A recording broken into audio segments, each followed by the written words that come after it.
May I have a roll call, please, Ms. Capiello? Ms. Carbonell? Present. Mr. Cohan? Here. Mrs. Conte-Mackey? Present.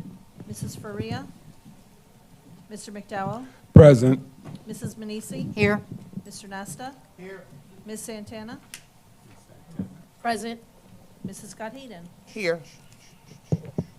Board Member Ms. Manisi, would you please lead us in the flag salute? Where's the flag? Okay. I pledge allegiance to the flag of the United States of America and to the republic for which it stands, one nation, under God, indivisible, with liberty and justice for all.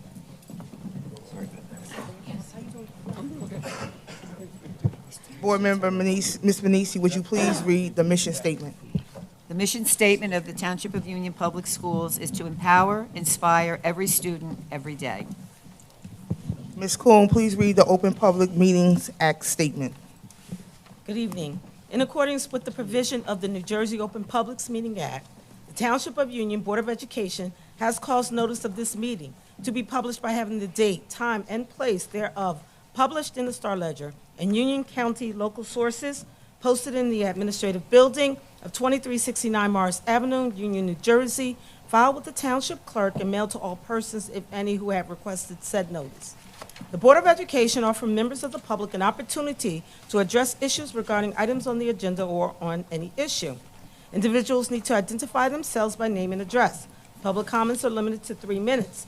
Issues raised by members of the public may or may not be responded to by the board. All comments will be considered, and a response will be forthcoming if and when appropriate. The board asks all members of the public to be courteous and mindful of the rights of other individuals when speaking. Comments regarding students and employees of the board will not be responded to by the board. Thank you. The board will go into executive session to discuss personnel and legal issues, and action will be taken. May I have a motion to move into executive session? moved. Second. Thank you. It's been properly moved and seconded. Is there any discussion? Seeing none, motion has been properly moved by Vice President Cohen and second by Dixiana Carbonell. Can I have a roll call, please, Ms. Capiello? Ms. Carbonell? Yes. Mr. Cohan? Yes. Mrs. Conte-Mackey? Yes. Mr. McDowell? Yes. Mrs. Manisi? Yes. Mr. Nasta? Ms. Santana? Yes. Mrs. Scott Heeden? Yes.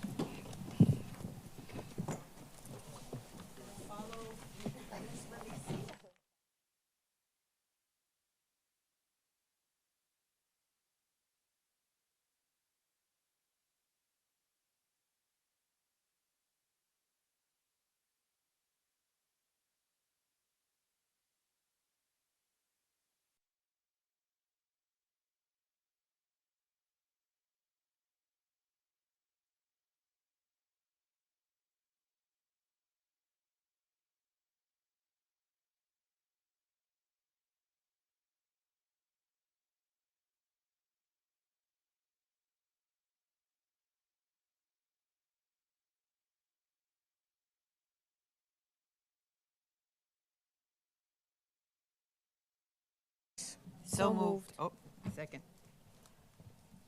This motion has been properly moved by Chastity Santana and second by Nancy Manisi.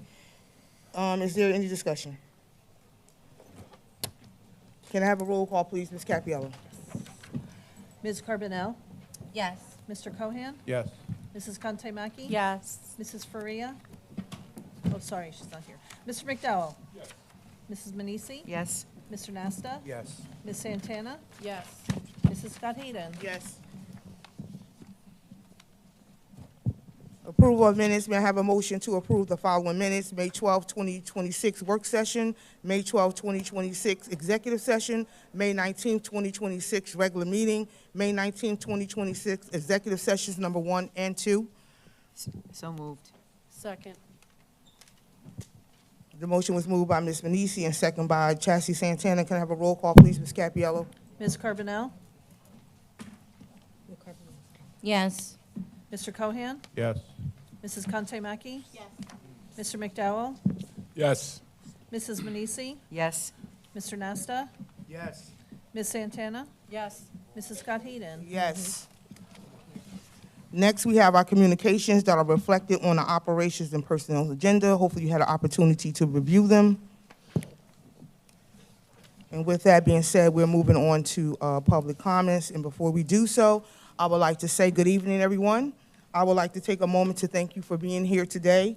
As we begin the public comment portion of this meeting, I want to remind everyone that we value your input and appreciate your time and effort in sharing your thoughts and concerns.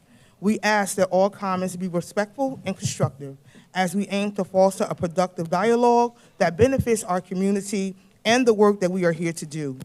Each speaker will be given 3 minutes to address the board. Please remember that while we are eager to hear your perspectives, we are unable to engage in a discussion during this portion of the meeting. However, your comments will be carefully considered by the board and, if necessary, followed up upon.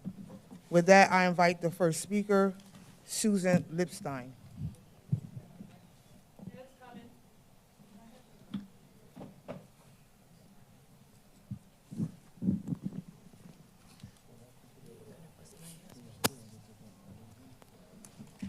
Your time didn't start yet. Sorry, just trying to bring a little humor. Can you hear me? I Yes. guess You can.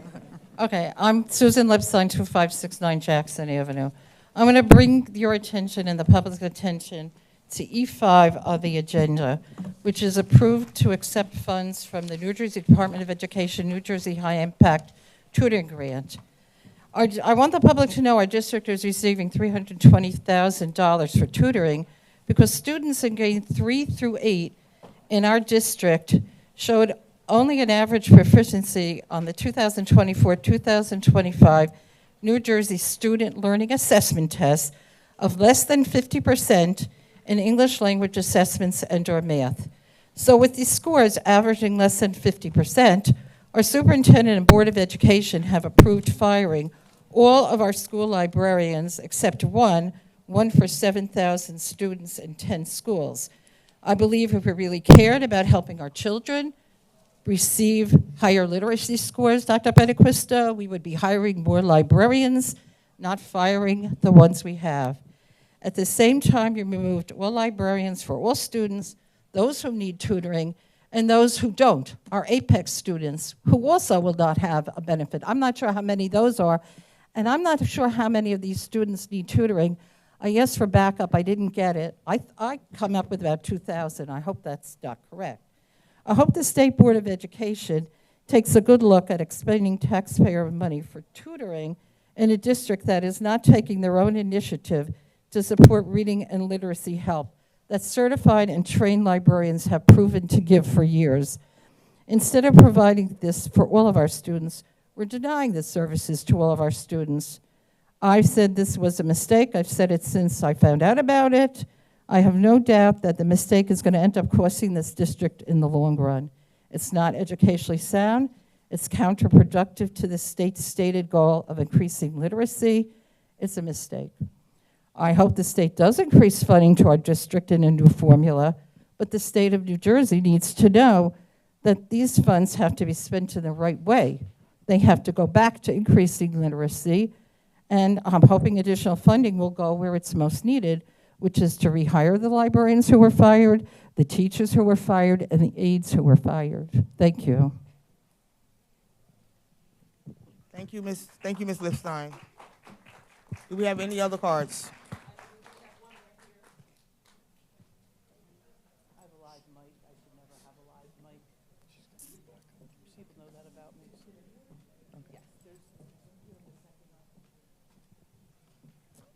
Virginia Jeffries.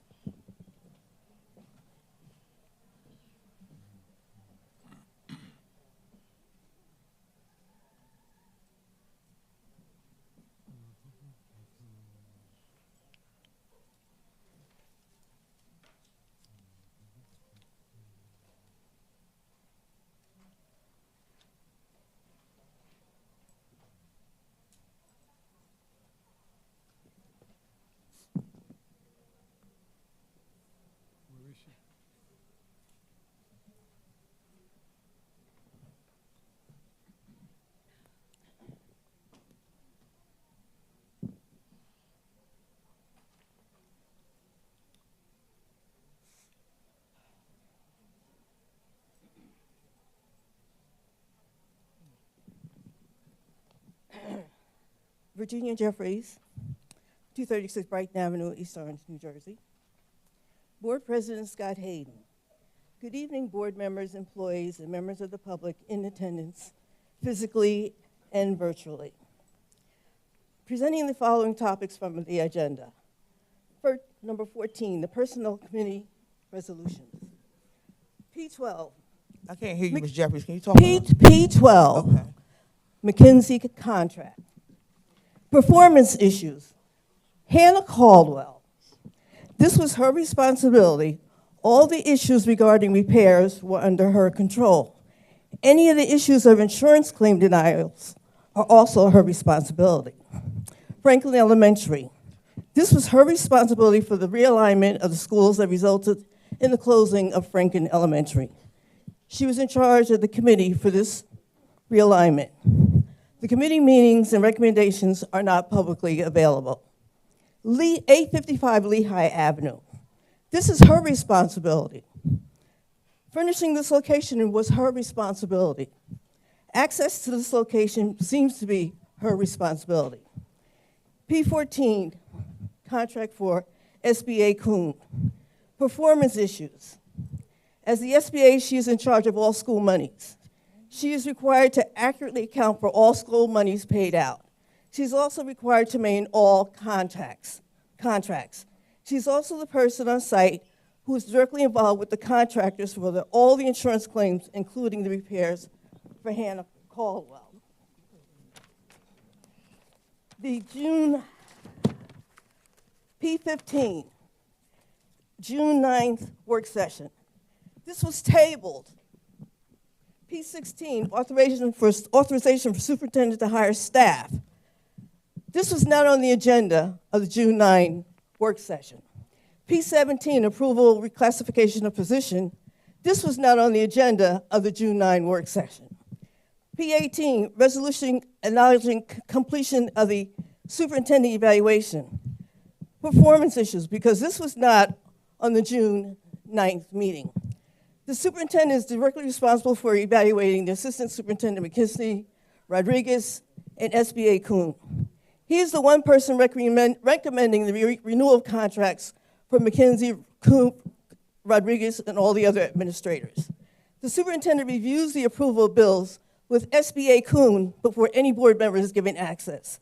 The superintendent also reviews the approval of bills with SBA Kuhn and the board president before the full board ever votes. The superintendent can never plead ignorance nor bewilderment to the budget shortfall nor mismanagement of taxpayer monies. Under approval of bills, the Township of Excuse me, your time has expired. Thank you. Thank you. Thank you, Ms. Jeffries. Thank you. Yes, I we didn't put start on. it right away. Started at Thank 3 you. minutes. Yes. Thank you, Ms. Jeffries.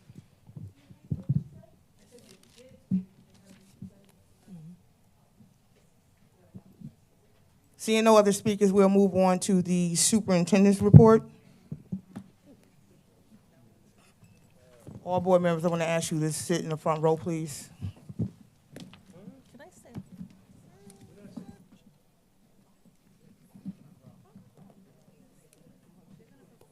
Kristen, am I using this? But well, first I gotta do Brunmeyer and then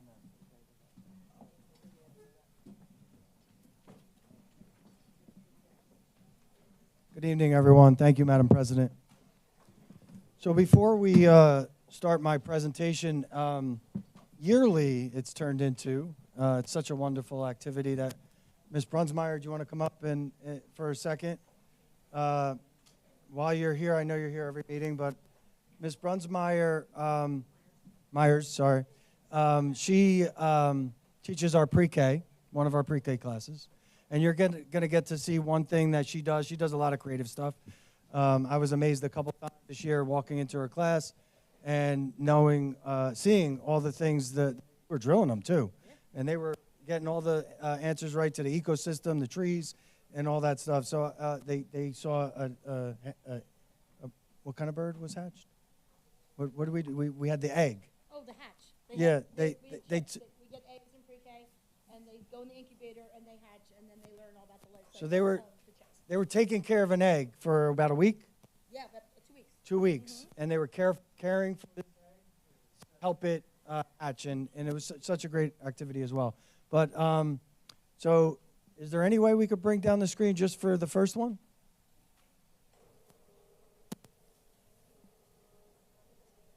And then, Kristen, is there the clicker for the first slide?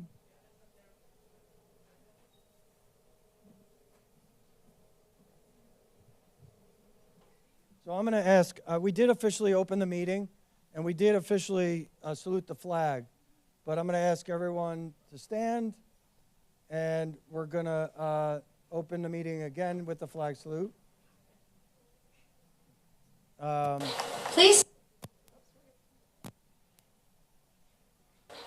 stand and join us for the Pledge of Allegiance. Right hand up. Salute. I pledge allegiance to the flag of the United States of America and to the republic for which it stands, one nation, under God, indivisible, with liberty and justice for all. Have a great day. You're a grand old flag, you're a high-flying flag, and forever in peace may you wave. You're the emblem of the land I love, the home of the free and the brave. Every heart beats true for the red, white, and blue, where there's never a boast or brag. Should old acquaintance be forgot, keep your eye on the grand old flag. You're a grand old flag, you're a high-flying flag, and forever in peace may you wave. You're the emblem of the land I love, the home of the free and the brave. Every heart beats true for the red, white, and blue, where there's never a boast or brag. Should old acquaintance be forgot, keep your eye on the grand old flag.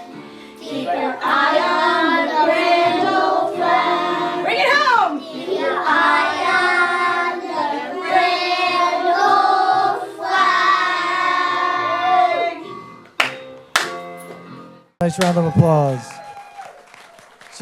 So Ms. Acevedo also is key to supporting Ms. Brunsmeyer and her leadership of the class. So thank you to Ms. Acevedo as well. And thank you for making this an annual tradition. It's something we look forward to every year. Thank you. It started during COVID, and I have to say, I think this is a great lead-in for the future performers of Union. Yes. So, you'll all see. Thank you so much. Thank you again. Thank you again. Everybody. So next we have another special treat for you. I'm going to introduce Ms. Hannon. Just maybe briefly introduce what they're going to be seeing. So we performed Frozen, right? And we wanted to give a little surprise, a little part of an act or two. Yes, they're just going to do a piece from Frozen, which was our spring musical this year. I'm Mrs. Hannon. I'm the music director and producer. Our director, Mrs. Williams, she's out on maternity leave right now. And our choreographer, Mrs. Carr, everyone works very, very hard. So you're going to see the finale of Frozen.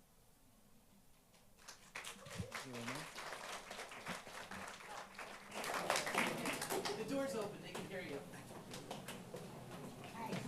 Sorry. Oh my God.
like a dream I never thought could be.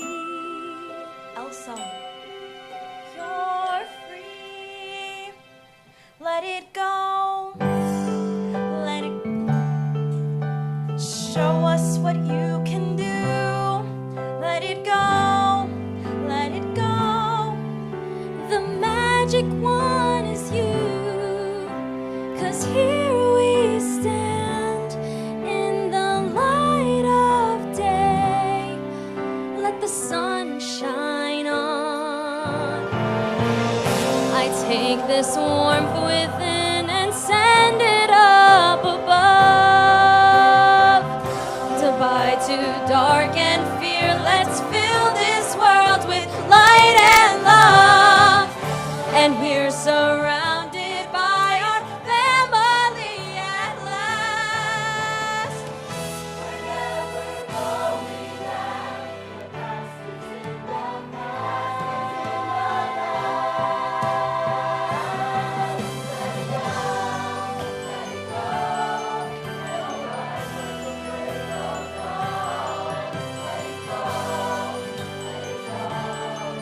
The feeling's over now. Here we stand in the light of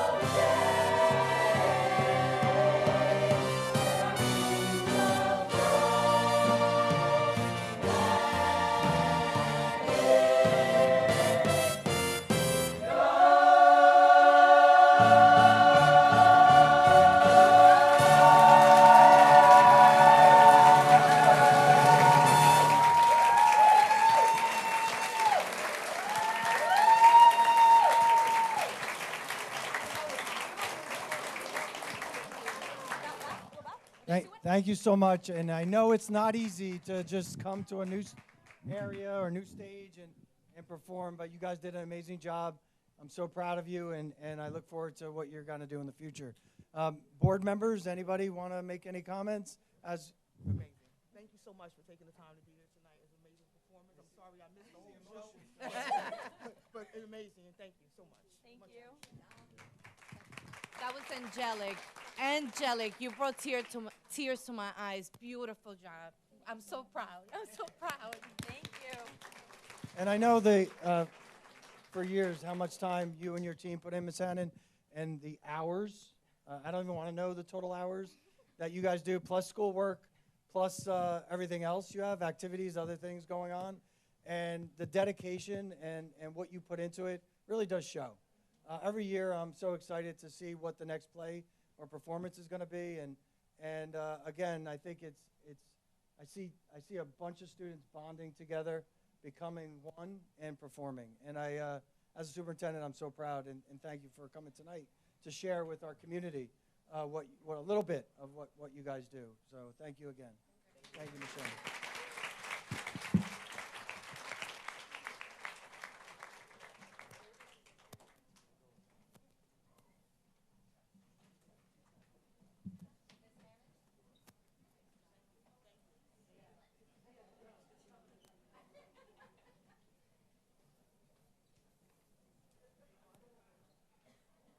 You guys, if you want, we could sit here for my performance. You just stay here.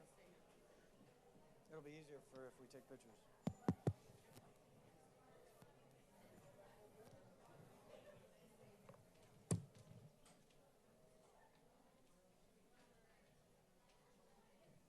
Is Tony coming? Tony coming? They could come in.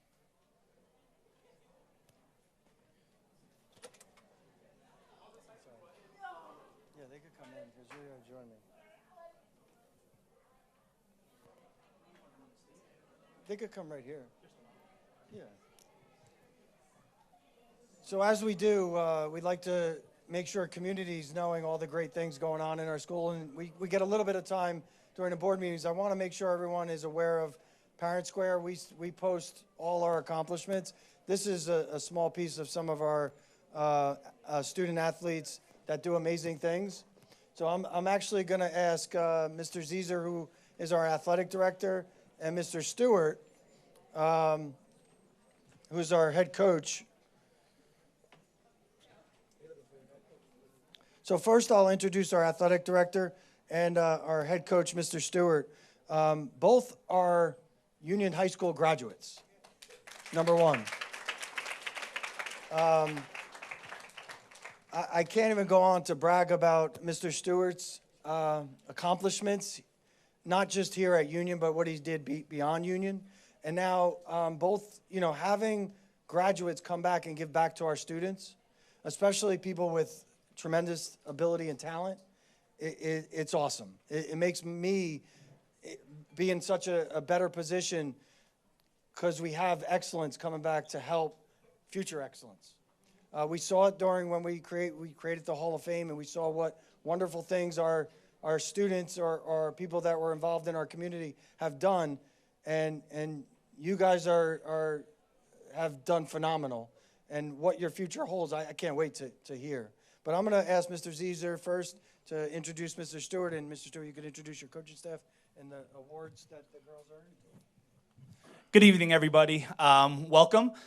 It's a really great night here. You just saw some of the best students in the play in the state of New Jersey. They do an amazing job. Now you're seeing some of the best athletes in the state right in front of you, which is, it's unbelievable. We had an amazing year athletically. It finished last week. Or actually, no, I can't say that. We have a bunch of people up here going to the track nationals next week. So that's... You're winning the national. They're going to go to Philadelphia, Pennsylvania, and compete at the University of Pennsylvania at Franklin Field, an iconic place to end their season. Now, let me just backtrack. This is the winter indoor girls track team. They had meets, both board meetings, I believe April and May. That's why we couldn't get here when the wrestlers were here. So we promised they would get here, and here they are right now. I'm going to introduce the coaching staff. Head coach, Tony Stewart. Assistant coaches, we got Leonard Bunyan. We got Aline Barnhart. We have Justice Stewart. Yep. And then we have Coach Dan White also, who cannot attend tonight. So with that, we're also able to highlight some of the spring accomplishments as well. We have some girls up here that already have accomplished great things in the spring track as well. Yes. And I don't know if you want to highlight that. My glasses. So we had 4x4 relay. Yes. That was spring, correct? Yes. And winter, both. Both. Yes. So tell us a little bit about that. Okay. Our girls, 4x4, won states in the winter. A little bit off the school record. They do well. They're going to nationals, but we're going to run the 4x2. Liana, Shara, Elaine, Gabby, and Amani. I mentioned 5 names because sometimes, depending on who we're running against, depends on who you allow run. You have to understand as a coach when it is to dial it up, to preserve some people, right? And we have a great bunch of girls because I could probably pick any number of them, and we'll probably have the same result. Yes. And then the 55 meter as well? 55 meter is, we had 55 meter hurdles was Naomi Richardson, and yes. And the 55 meter dash was Liana Muscat. And I have a young man up here, Rondell Keynes, won the states in the 400 meter dash, qualified for the meter champions in the winter, did well, won the states in the 200 and the 400 in the spring. Outstanding young man. He's going to end up running at Alabama State.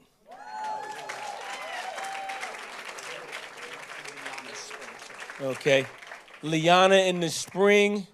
Liana won the states in the 100, 200, and she .05 off the school record, held by Aisha who went to full ride to Cincinnati. Very big accomplishment there.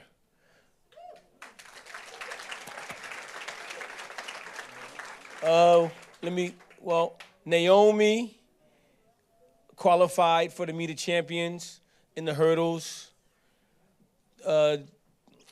Ishai made it to groups. Imani was first she scored in the high jump. Ryan won counties in the long jump. Naomi won counties. Let me go down the line. That would be all.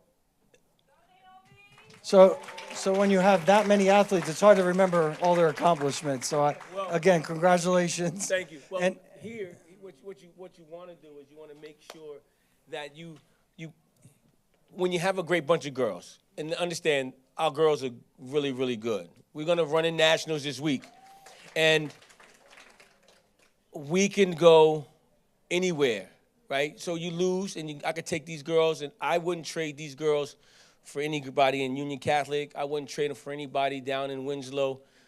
These young girls work hard. From the throwers, you got Megan, you got Kirsten. We have a great bunch of coaching staff.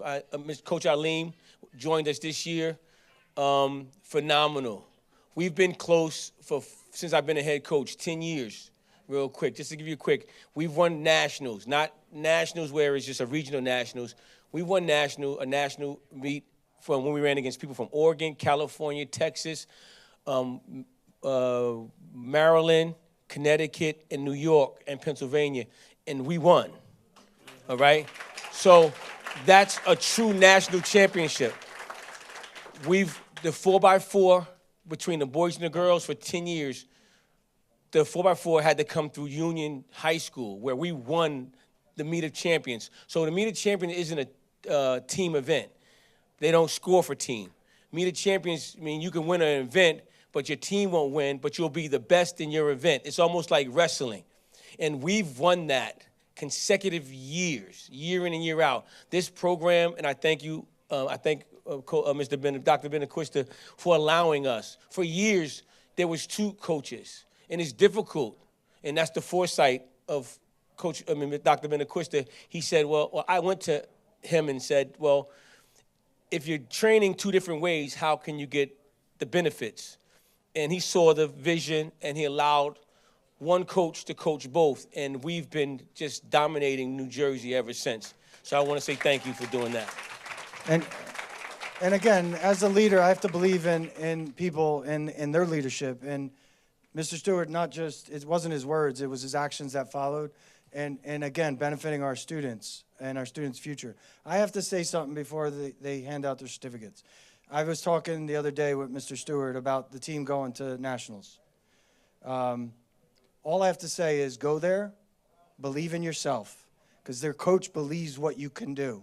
Just let it go, just like they just sang about, and just run. Just listen to your coach and run. You guys are good enough to be the best in the country. And good luck. All right, ladies and gentlemen, I'm going to announce their names, give them the certificate, and then I believe we're going to take a picture. Yep. Yep. All right, so first up, Liana Muscat. Rondell Keynes.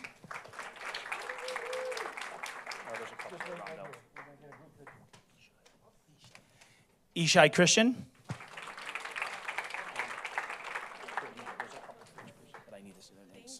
Isha here. Brianna Inacio. Gabby Richards.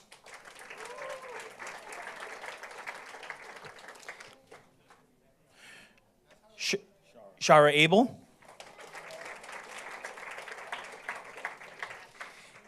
Elaine Castillo-Paez.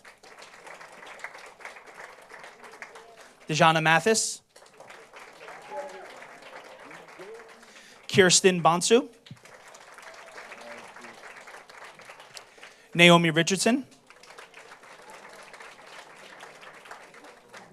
Precious Natty. Megan Tan. Amani Bardet. And Ryan Kirby.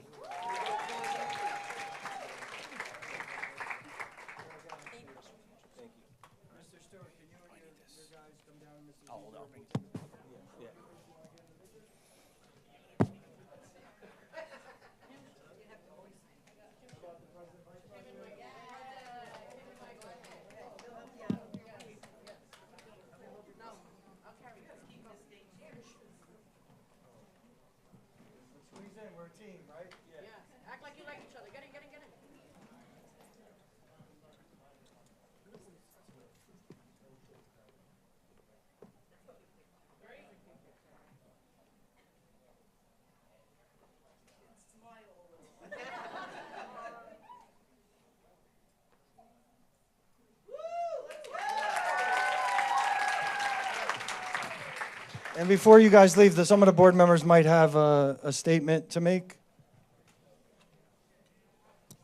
Hello, team. How are you? Chastity Santana.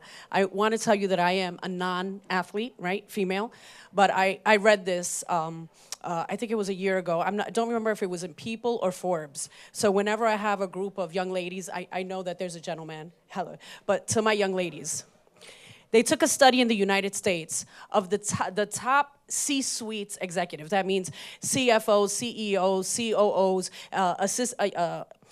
vice presidents of big Fortune 500 companies. When they studied the females, there was an underlying principle continuously across the board for the females, and they were athletes. So whatever happens this week, whenever it is, you're winners. You are winners. Thank you for making Union your home. Come back and teach all the girls that look like us exactly what you're doing and be great. Thank you so much.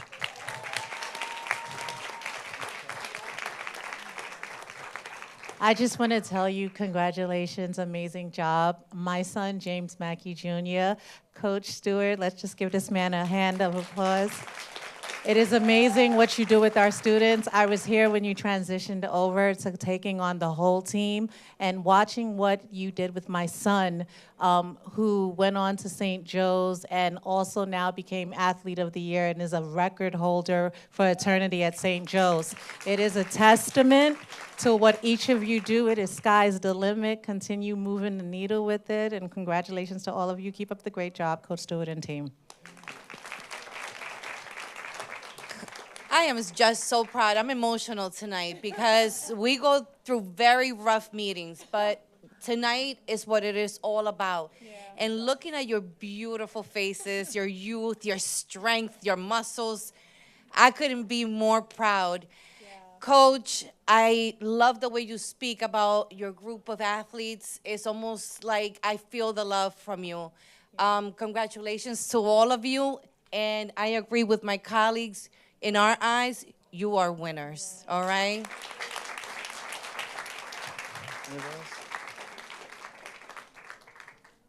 Congratulations again. Thank you for coming and joining tonight with us. You good to get that?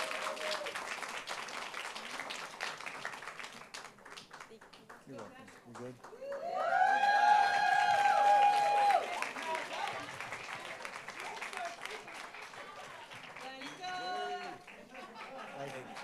Good luck, too. Thank you, guys. Thank you. So next up, we would like to bring in boys volleyball, who were state champs this year.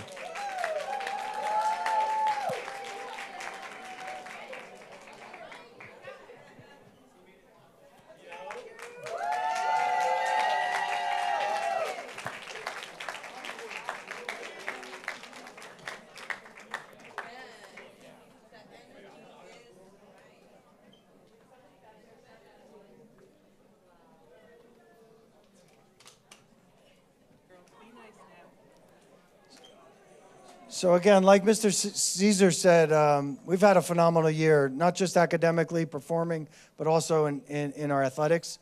And it says a lot about the people that are working with our students. But first of all, congratulations, Mr. Baker, Mr. Zeezer. I think probably volleyball in schools over the last 10 years really got really big, right?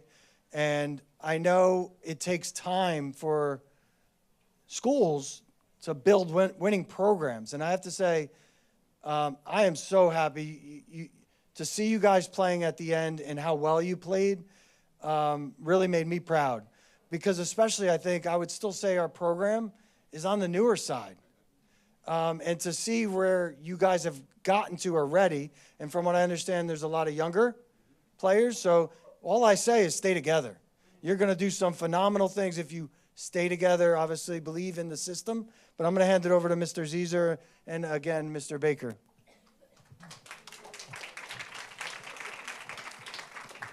So in our history of Union High School, Mr. Baker is only the second coach that we've had for boys volleyball.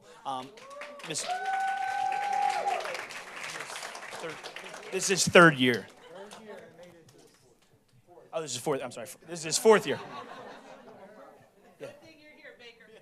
So that just shows you how new volleyball is in the high school level. And how new it is here in Union High School. So their achievements are great, and what they've achieved this year really brought a group of people together, not only the athletes, but that last match at Union High School for the championship where we weren't sure if we were going to fit people in the gym. We figured it out, and it was a great experience. And these guys did amazing, beating Passaic County Technical Institute in the finals, so that was good.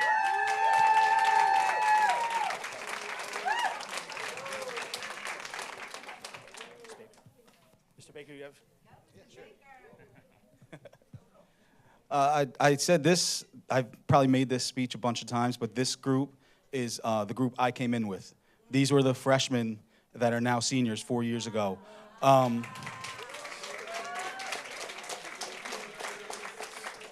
So I always credit a lot to them. This was the foundation we came in with. This was the start of the program or where we're at now.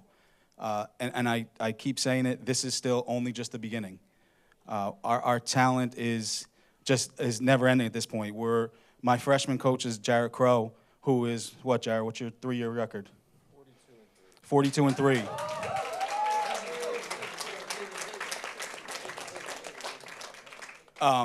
So that just all the way through, freshman, JV, varsity, all the way through, we bought in this year.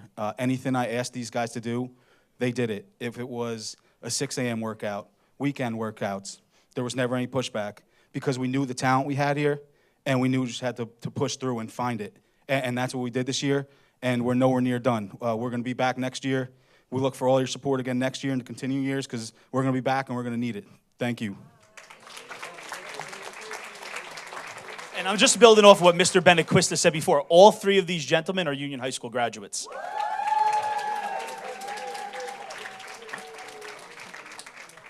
We're going to call you. You're going to come get your certificate from me, and you're going to come down here and stand on the stage for a picture. Jared Alfonso.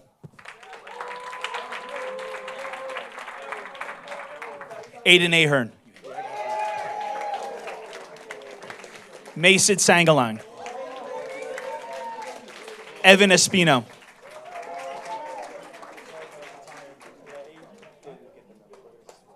Alexander Campbell. Joseph Barden. Jeremy Archulus. Ryan Jajut. Joshua Campbell Boucher. Boucher. You're the first one. Giancarlo Guzman. The next gentleman, ladies and gentlemen, I just want to point out is Dubem Okafor. He was Union's choice for Union County Scholar Athlete of the Year. He's a 3-sport athlete, and he got that scholarship for Union. He will be attending Amherst College next year, a high academic institute. Nate de Guzman. Matt Boulin. Savion Bell. Dilvan Adekoye. And Galvin Alfonso. And up here, Coach Baker, Coach Dering, and Coach Jared Crow.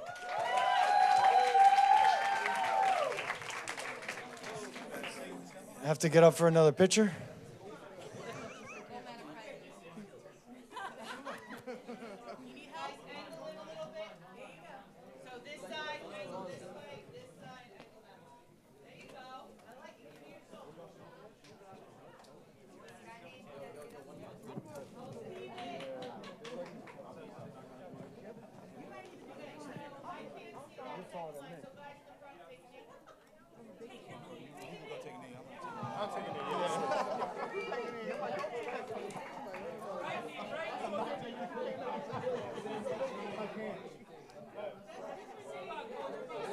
Bro.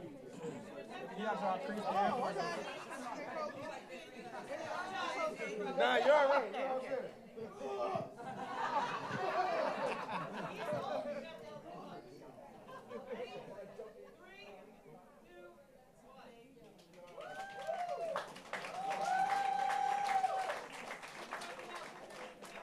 Don't cover your face with the certificate.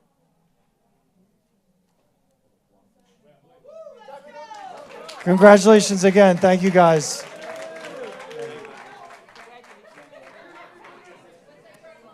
If you guys want, you could. If you want to stay, you could stay. But if you want to go that way, because that way's crowded, you could go right out that side door.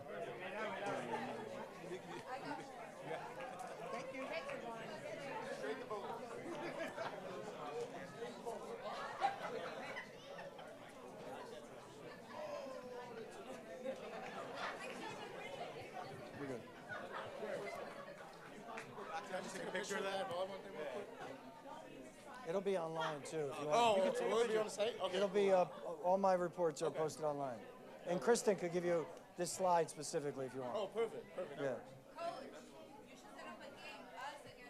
Miss Newt.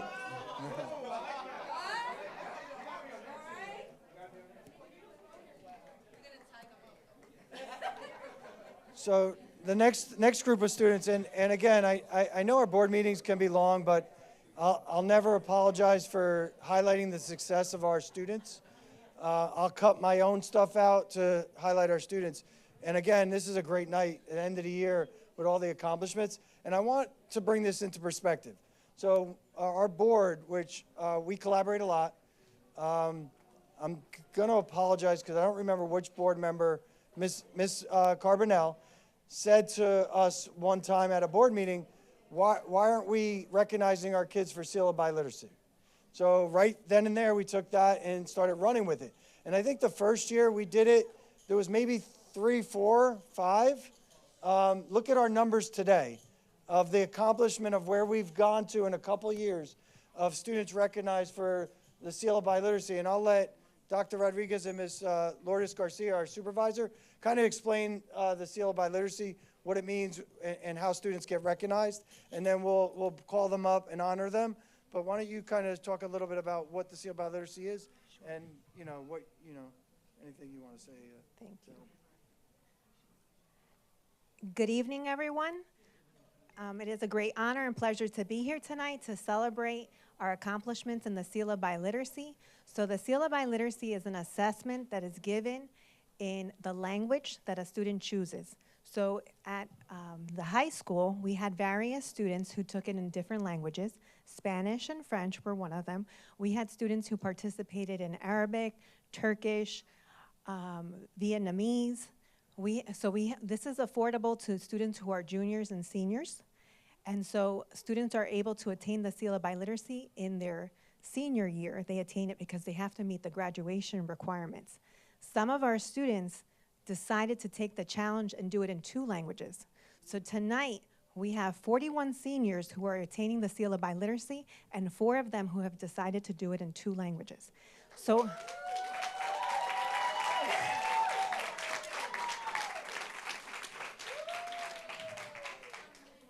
it is an honor and pleasure for me to thank everyone, from our world language teachers to our parents who supported our students and our families, to admin who also assisted with getting the word out, with recruiting students, with the facilities. It has been supported on so many different levels. So I am so honored and with great pleasure that we're able to celebrate these students who worked really hard. This is an assessment that is extremely rigorous.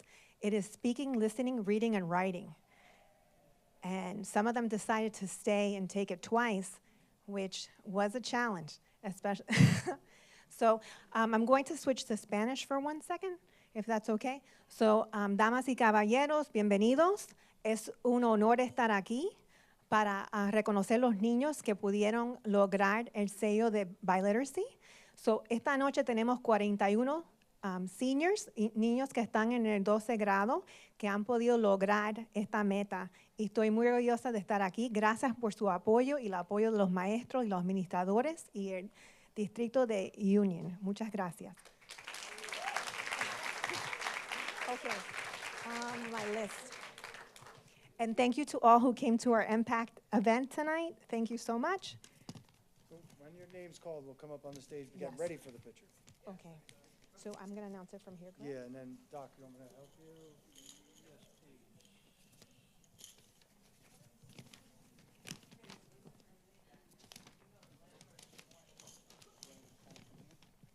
Yes, they should be alphabetical. Okay, so Angelica Abraracin. Is Angelica here? Okay. And if, ¿está aquí? ¿No está aquí? So these certificates, if any student is absent, we will have them at the high school and students will be able to obtain them.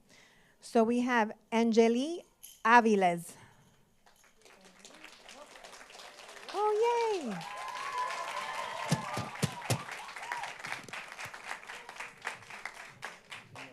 Students that took it into languages. Oh my God, I didn't highlight, but they're getting a blue certificate. I color coded them. So si se puede pasar ahí, por favor. So we have Gianfranco Cava. Oh, let me do this too. Jacqueline Cassandra. So she has attained it in 2 languages. So that's her. She got it in 2. Thank you for checking.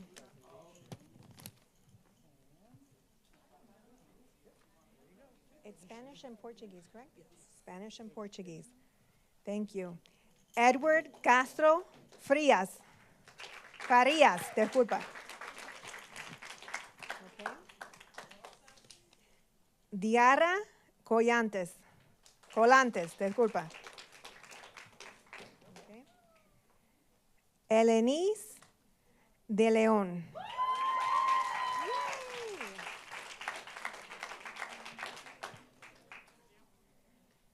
Hannah de Sousa, who also attained it in 2 languages.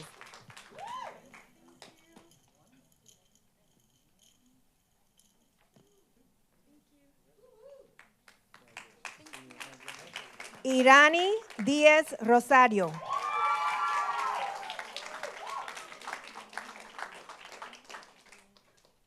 Daniela Díaz Valaverde. Johan David Duque Velázquez. Annika Samantha Nadira Francois. Oh, yay!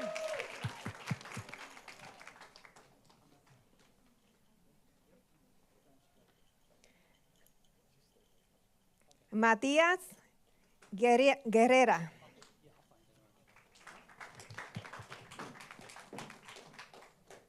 Dexter Guillaume.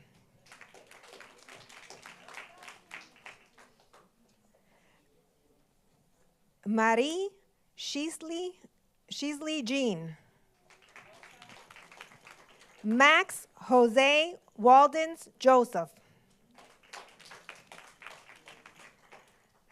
Angela May Junio.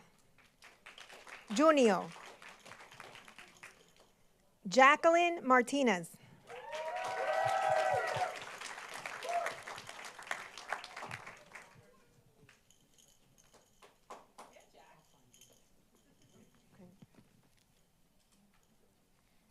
Jeremy Medina Vargas.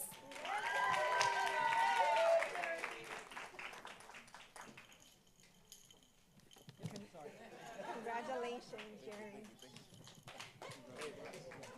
He's gonna, because we have a We got a little bit out of order. So we have Sofía Monestel Madrigal. Franklin Morocho.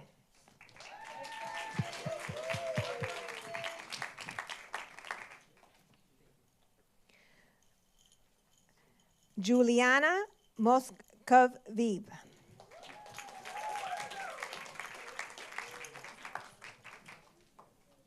Oh, she's also attained it in 2 languages.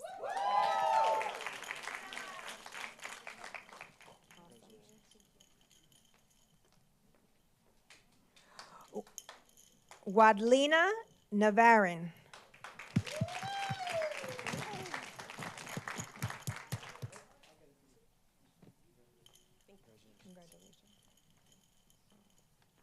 Jennifer Apon. Congratulations.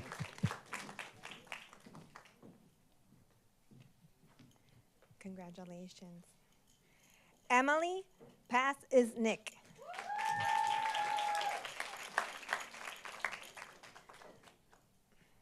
Sofía Munoz. Congratulations. Margarita Pipelos. Congratulations. Sarafina Patois.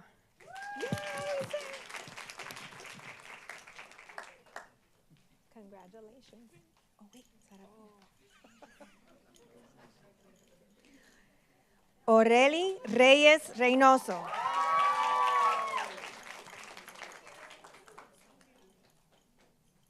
Juliet Seiteros.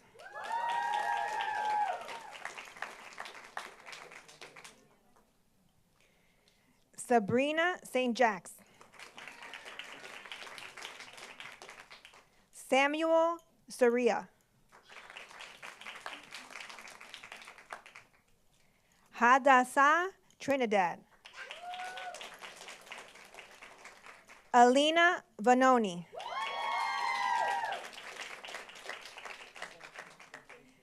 Gabriel Vargas Carranza.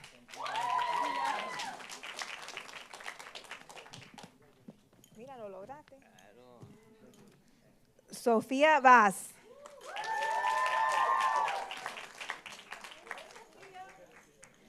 Laura Vincent. Sephora Vincent. Julie Nicar Voltaire.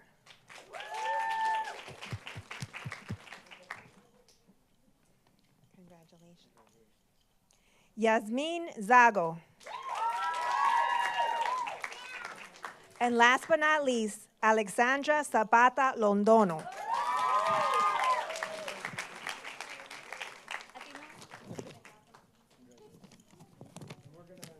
I would ask right now for our teachers, our world language and ESL teachers that are here in the crowd to please join us in celebration of this honor, because all of you have done your part to prepare these students for this wonderful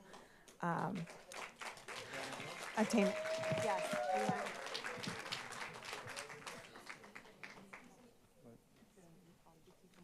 Yeah. Students that did not get a folder on the way out, we'll give it to you. We'll have them. You want to come up? Ay, I'm so sorry. Congratulations, everyone. Hey, everybody, make sure I can see your face.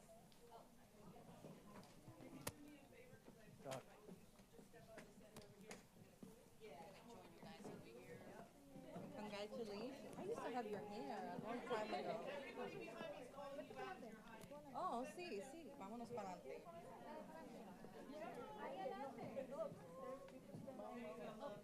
I'm good.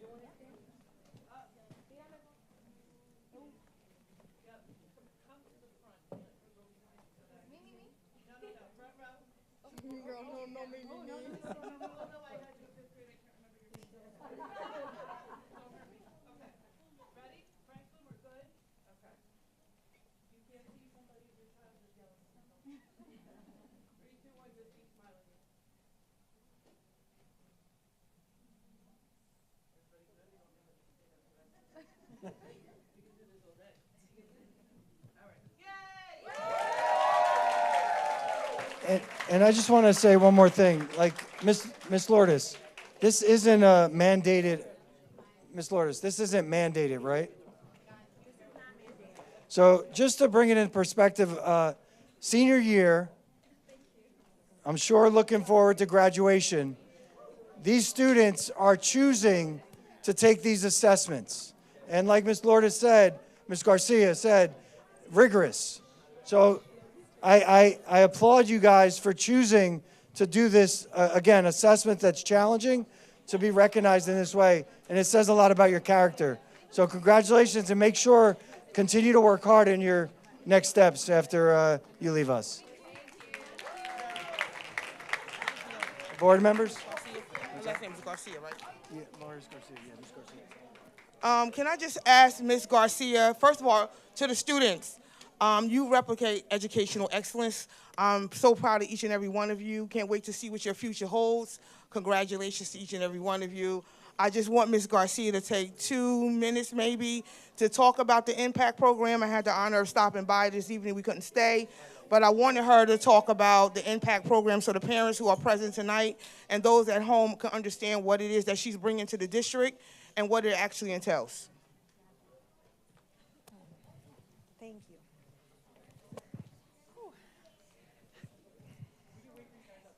Oh, okay. So good evening once again. Today I had the honor and pleasure of working with our ESL teachers and our world language teachers to have a multilingual parent advisory committee meeting. So we had that at the Union High School Library, and we were able to have many of our parents attended.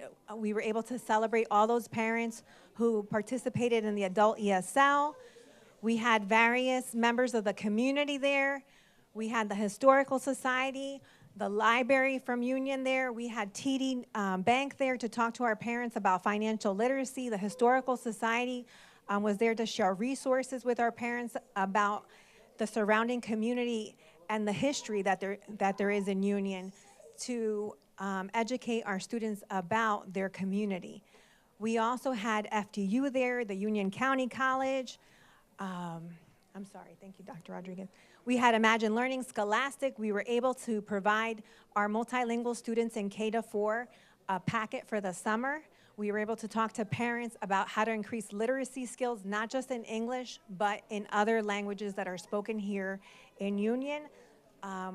So it was a wonderful event. We also had, there was a few other members. I'm sorry, I've been running around today.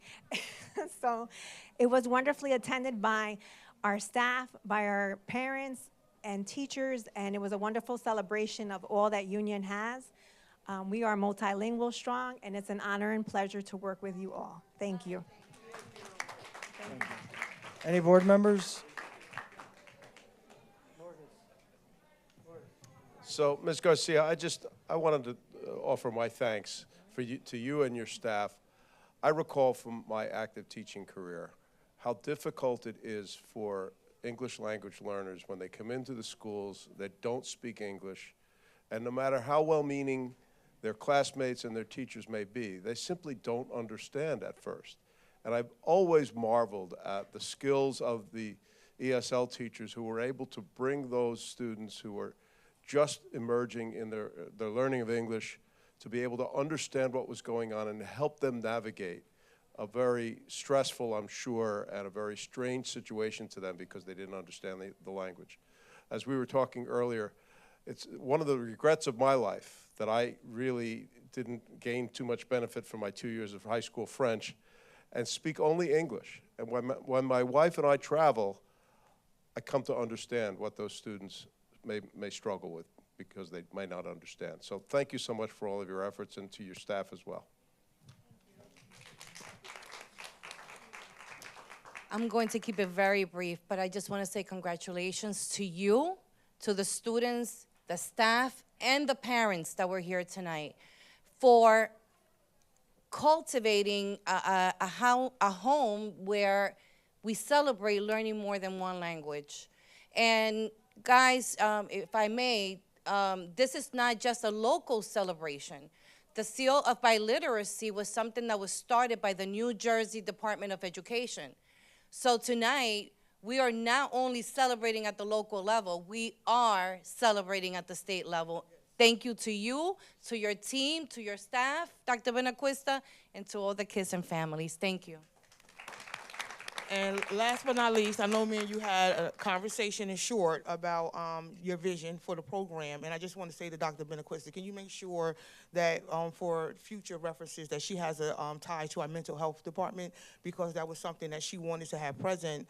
She reached out to stakeholders within the community and beyond and wasn't able to get someone to be present. I'm like, we have an awesome mental health staff right here in our school district. So to make that connection so that our students are serviced at every level for what they need is just, we need to make sure we're doing that. So just to make sure she meets Dutesh Ains and his staff so that next year when we do the ELA impact, that all of that's covered.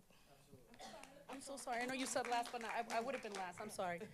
So there's never going to be a time. I'm just letting everybody know that there's anything with more than one language that I'm not going to say something. Contrary to everybody's popular belief, Spanish was my first language in a time where it was not popular.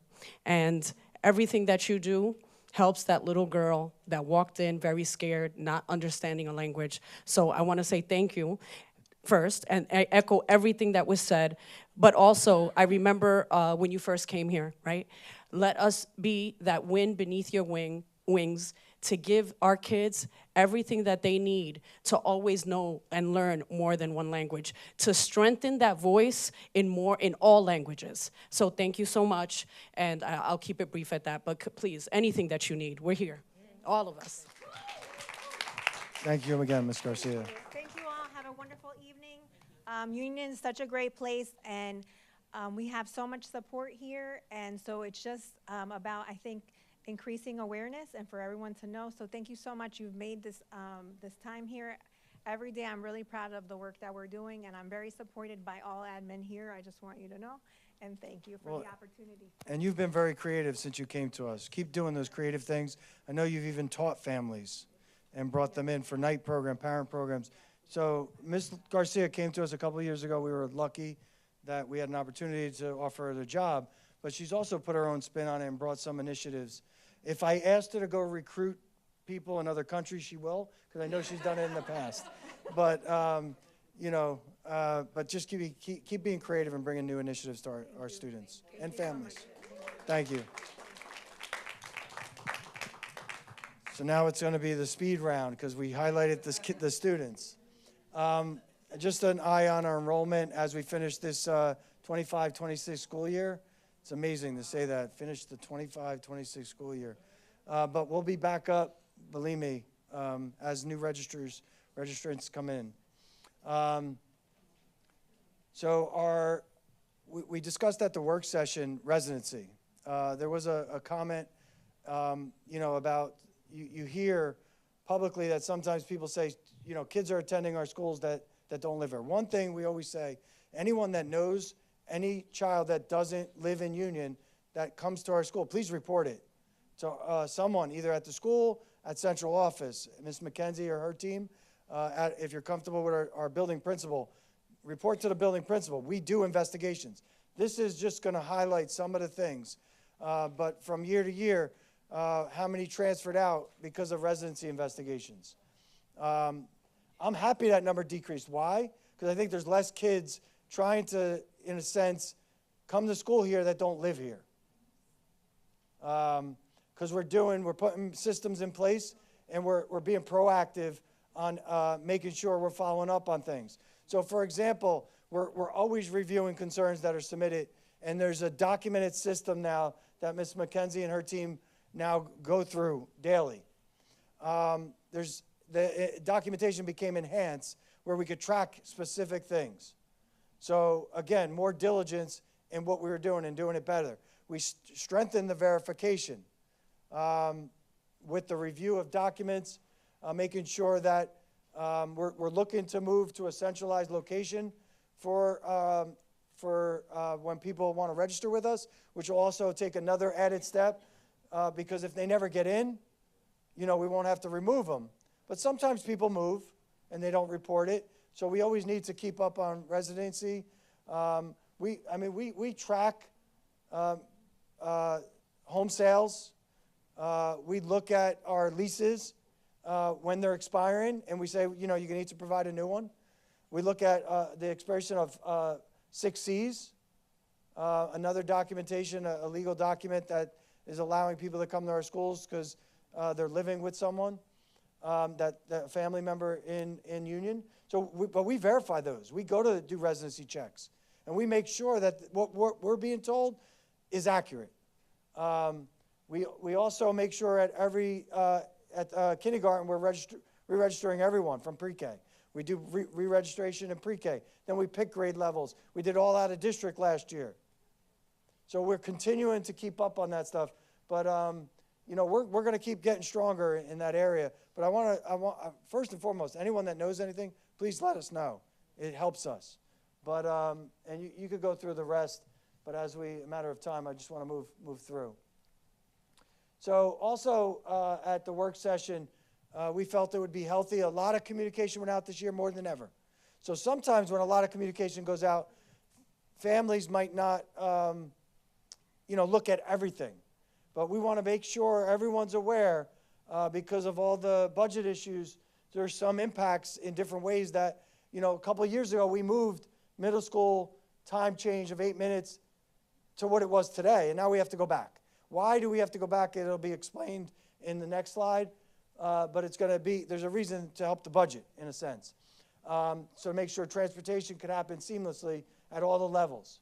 So we're working out also concerns that came forward with the change of times, with the change of really the reconfiguration, the new boundary lines.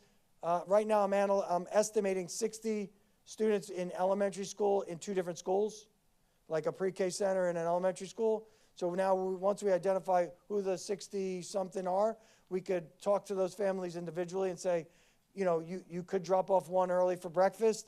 And this way, if you want to drop off both kids, we're kind of working out things. We'll continue to work out through the summer to make sure we could accommodate as many as we can. But remember, a lot of the initiatives we did to lessen how many staff were impacted is we did these larger scale macro decisions that, might impact the whole community in a sense, or some of the community, but it may have impacted the whole community where we weren't targeting specific areas. So we looked at which ways. So this, in a sense, by adjusting our times, made sure that transportation had helped that 2.1 savings. All right, with that, not just that, updating our boundary lines, we leveled out our elementary classes, and there were some questions on class size. Right now in this district, we have class sizes at some areas, some grade levels, in some schools, 26, 27. We do. We have some sections. We have some also at 19, 20. So what the reconfiguration did is really level it out so all the grades are 25 and below. There's a lot of really like 22, 23. I would say the average is right now. But we are going to have class sizes based on just happens that someone moves into that school area in that grade level, and one grade level, just like this year, just like the year before, might go above 25. But depending on when it is, where we are in the planning stages, if it's once the year started, we're not going to create a whole nother section. We will then add to those grade levels and see what happens for the following year. Because we would have to interrupt the whole grade level to create another section, put kids in now, split them up into the new section, and I don't think there's benefit to that. But we have had class sizes above 25, so just so everyone's aware. And then secondary is even different, but focusing on elementary. Because again, there was a comment that said that wasn't really as accurate. We did adjust our bus stops for more efficiency to be able to do routes. Which makes me very happy, and we talked about it as a board too at the table, is we're now starting to take back out-of-district routes. My goal is to take back every out-of-district route. So our drivers drive our most needed students. But again, it takes time, but we're going to keep fighting to get there, take as many routes as we can back so we run them, not out-of-district companies, which we know in the past we've been over 10 million in out-of-district transportation is high. Franklin Pre-K Center, the main 2 areas are utilities and personnel, where we were able to save $640,000. Why? Because now everything is under that grant. So the grant could pay when before local share was paying that. And it's clean for the state audits. It's easy for us to keep track of. So now anything that grows in Franklin will be under the grant.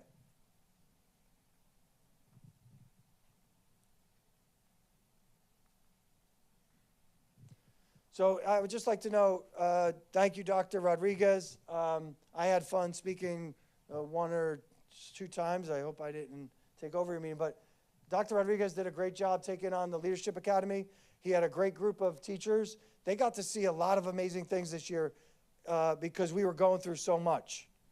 So they spent a lot of time working after school, not mandatory, on their hours in a sense, to kind of learn more and show what their passions are and learn a little bit about being an administrator. We're going to recognize them with certificates and next year when we open up schools, because I think it's important to show that we do have people that have a passion to grow, hopefully within our district. But again, there's about 33 school-level administrative jobs. There's not, right there alone, you have half of those jobs, we can only open up a position when somebody leaves us or retires. So, but I'm excited that people have initiatives to take on leadership roles.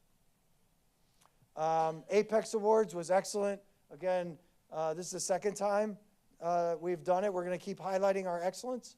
We had 483 students that scored A5 on the New Jersey SLA, and we highlight them at the Apex Awards.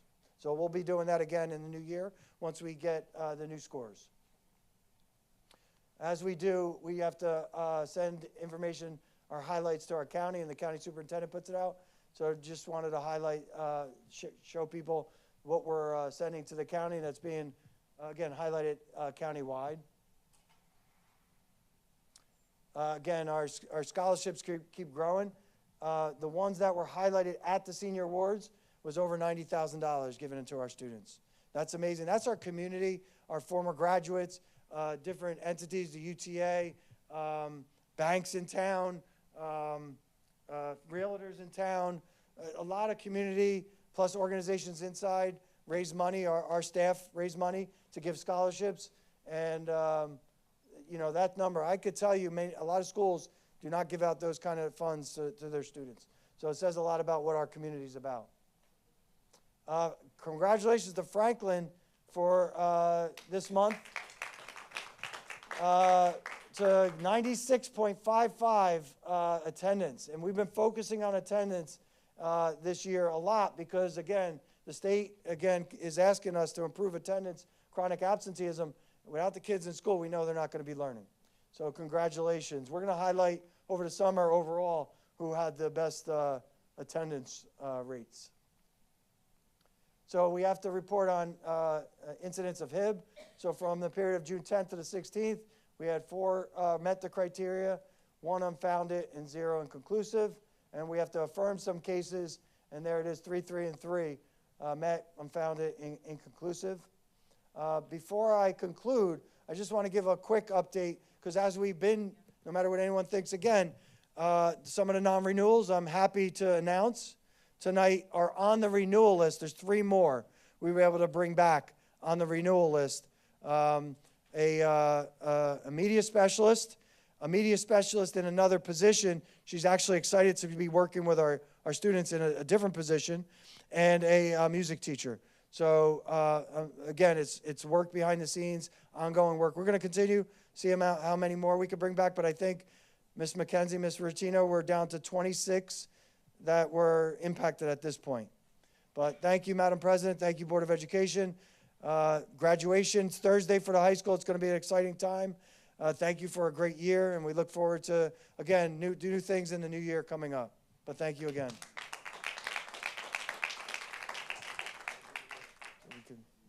Be careful transitioning back.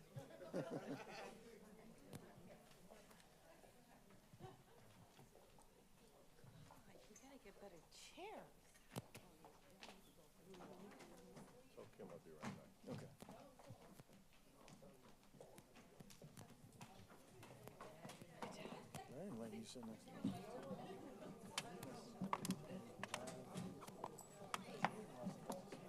Go up on the stage.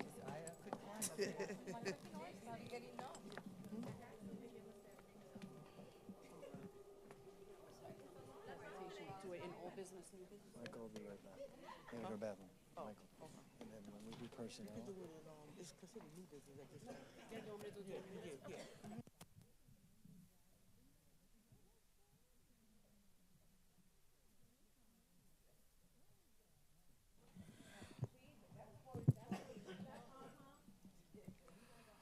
Okay, so, board members, do you have any comments on the superintendent's report?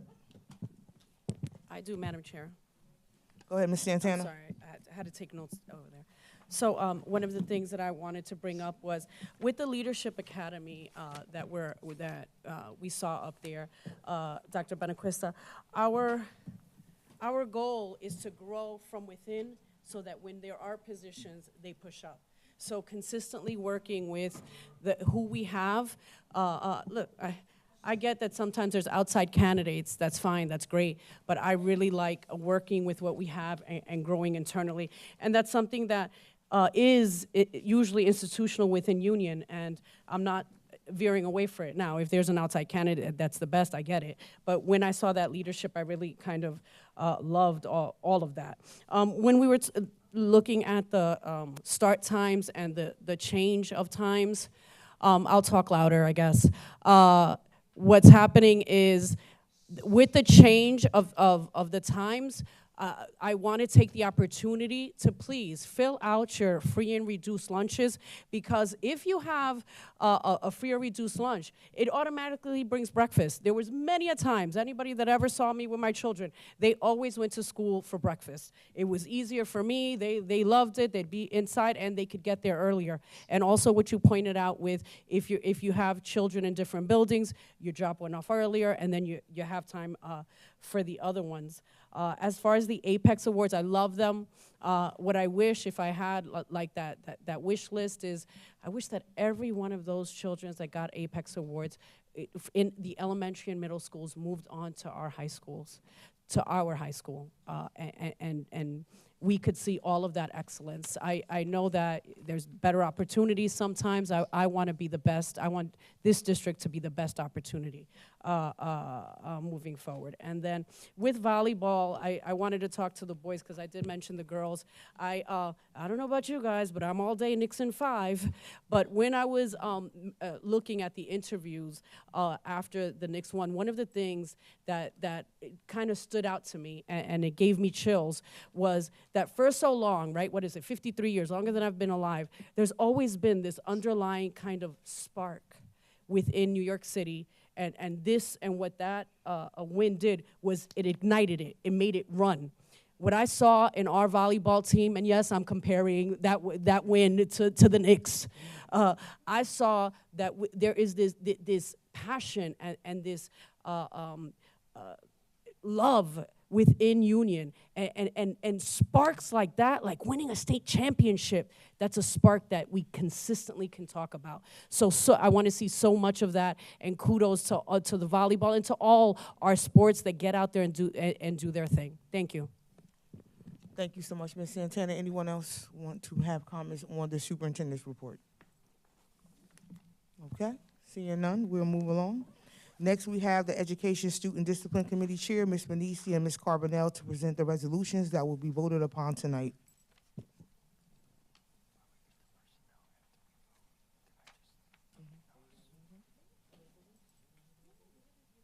No. Good evening, Madam President. We're trying to coordinate over here very ineffectively. Before I read the items, I will be remiss if I didn't give Dr. Benaquista a really heartfelt thank you for tonight. We needed this, so thank you.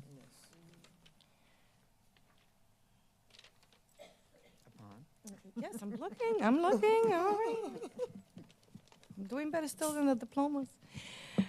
Upon the recommendation of the Superintendent of Schools, the Education Student Discipline Committee presents the following resolutions for the board's consideration. Madam President, I'm going to call them in block. No problem. E1 through E15 with E1 being approved at last week's meeting, along with E12, E14. Thank you, Ms. Kuhn. Second. Thank you. This motion has, any discussions? It's been properly moved and second. Is there any discussions? Yes, yes, Madam President. May I? Yes. I just wanted to talk a little bit about E3, and it's the 21st Century CCLC program purchased 2 3D printers for each of the middle schools, and will provide grant funding to train the teachers for the use of the equipment. And I also wanted to mention E13, approve acceptance of funds, the NJDOE grant, and this is a continuation or more money granted.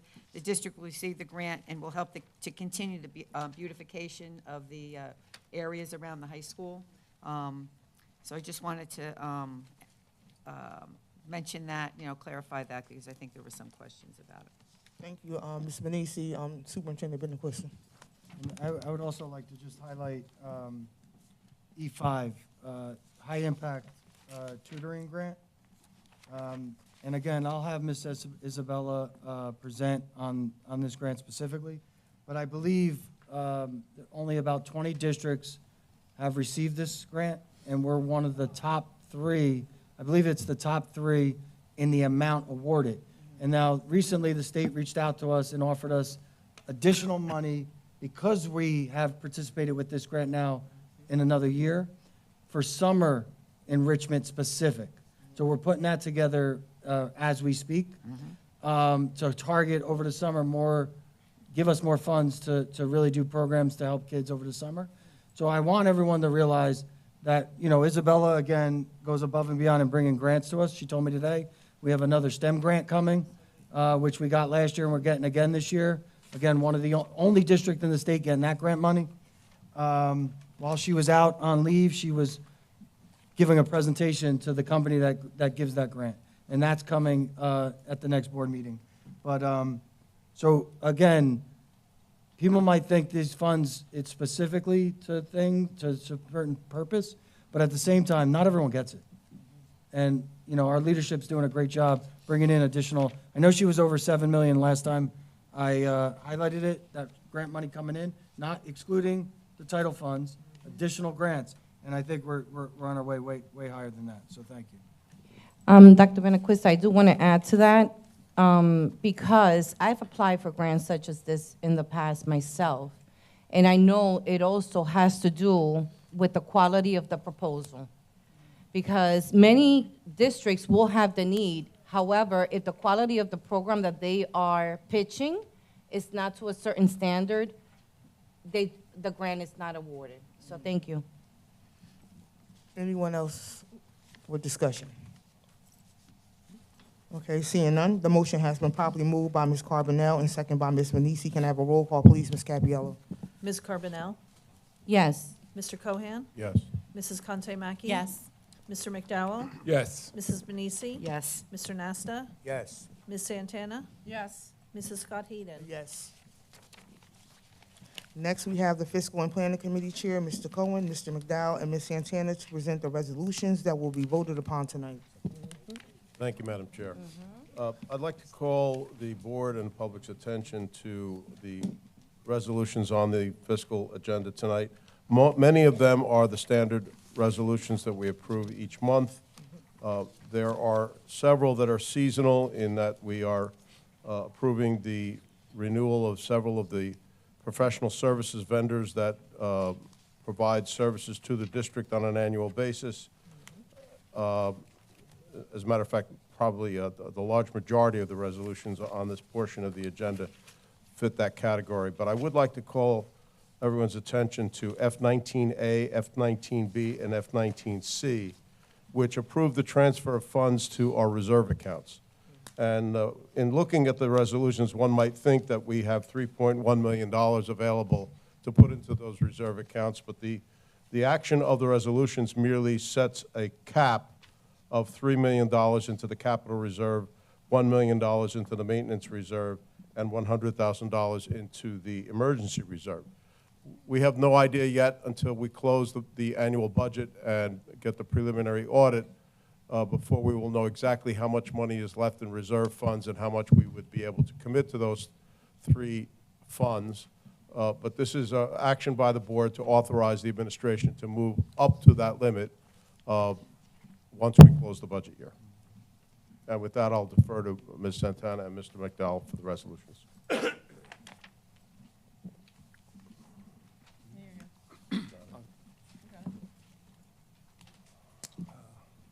Thank you, Mr. Cohan. Fiscal and Planning Committee. Upon the recommendation of the Superintendent of Schools, the Fiscal and Planning Committee. Oops, sorry. Thank you.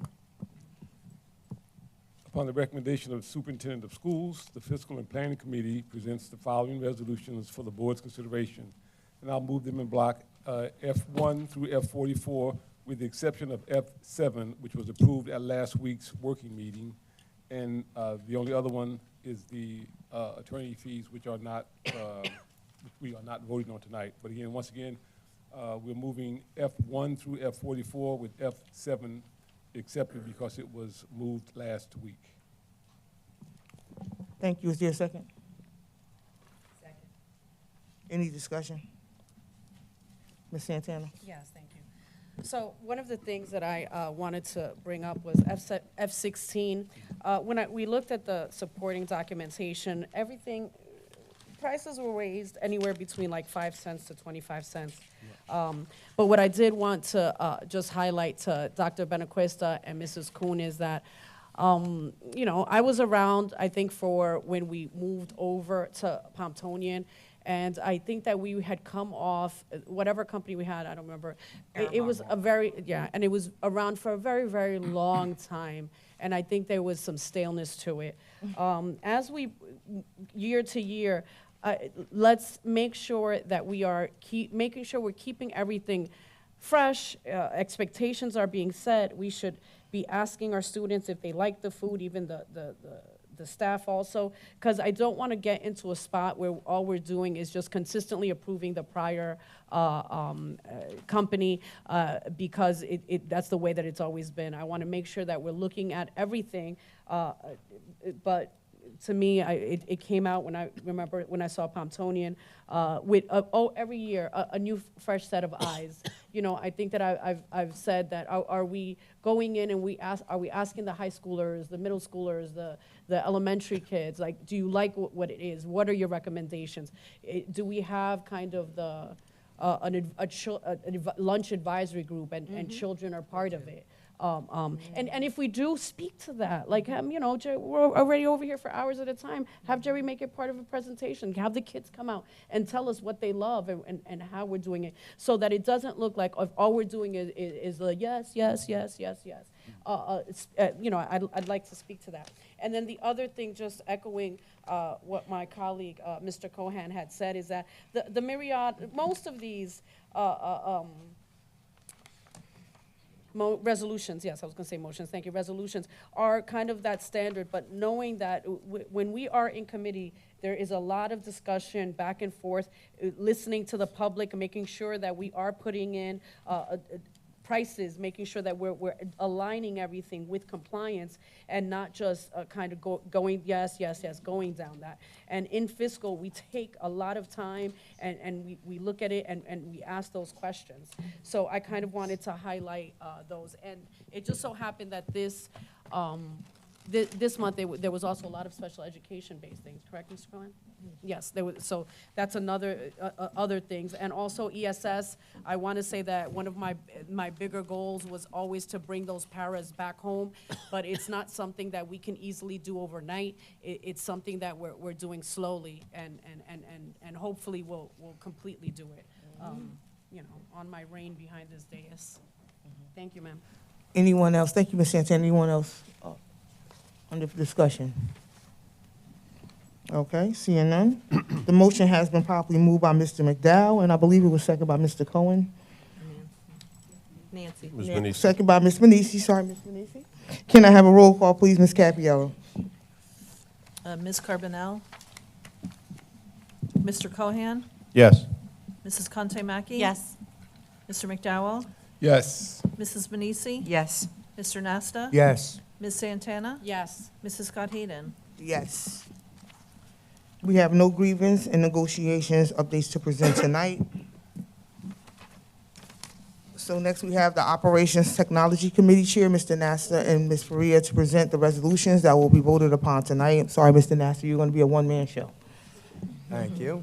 Upon the recommendation of the superintendent of schools, the Operations Technology Committee presents the following resolutions for the board's consideration. 01 through 04, and then T1 through T2. Thank you. Is there a second? Second. Any discussion?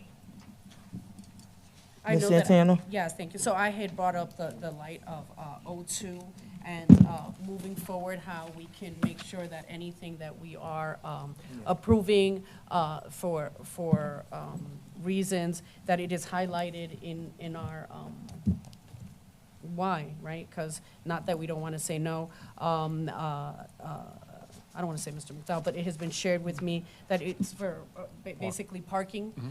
There's not going to actually be anything other than that on site, just to help with whatever that's going on at the main facility. And as I know, we're small knit. You know what it's like at First Baptist Church. Sometimes it gets crowded, as it should, and we're happy to support that.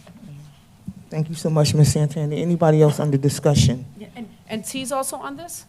T is on there too. Oh, It's T. O Oh, and T. okay. Great. I think that I'm sorry, I wish I was as articulate to know. So how do we sell this equipment? Is it like on Facebook? I'm being funny. But how are we selling this, or how do we go about that? Go. There's a website that the IT department exchanged to. Is it That just it's for monthly. educators? Like, what happens if I wanted them? I don't, but. It's through the educators. Oh, it's just for contract, educators. yeah. Oh, gotcha. Okay, great. Thank you. Mm-hmm.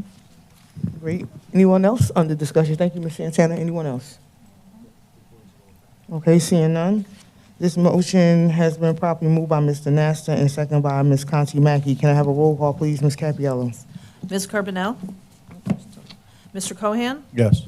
Mrs. Conte Mackey? Yes. Mr. McDowell? Yes. Mrs. Manisi? Yes. Mr. Nasta? Yes. Ms. Santana? Yes. Mrs. Scott Hayden? Yes. And next we have the Personnel Committee Chair, Ms. Conti Mackey, to present the following resolutions that will be voted upon tonight. Thank you, Madam President. Madam President, with your permission, I'd like to announce these in block. Sure. Thank you. Upon recommendation of the Superintendent of Schools, the Personnel Committee presents the following resolutions for the board's consideration, P1A through P18. Second. Any discussion? Yes, Vice President Yes, Coleman. Madam Chair, I'd like to, through you, to ask a question of council.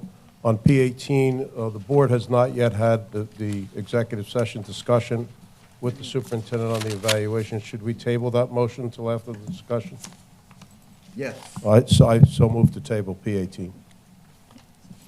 Is there a second? Second. Do we need to do a roll call for that? Yeah. We'll take a roll call for that, for tabling P18 until after the second executive session. Who was the motion in the? Mr. Cohen and second by Mr. Mr. McDowell. Okay. Ms. Carbonell?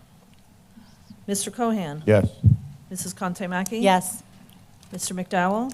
Yes. Mrs. Manisi? Yes. Mr. Nasta? Yes. Ms. Santana? Yes. Mrs. Scott Hayden? Yes. That's the table.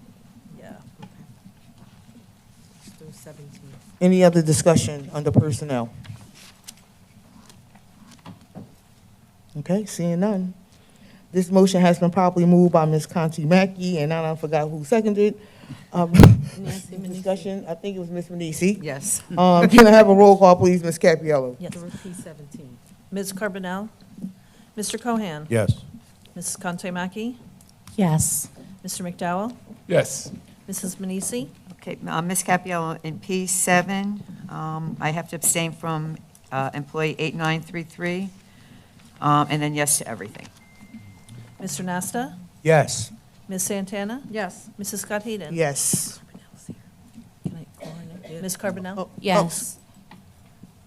And before we move on to the next item, I'm going to yield a few seconds to Superintendent Dr. Benaquista to speak to something that was on the personnel agenda.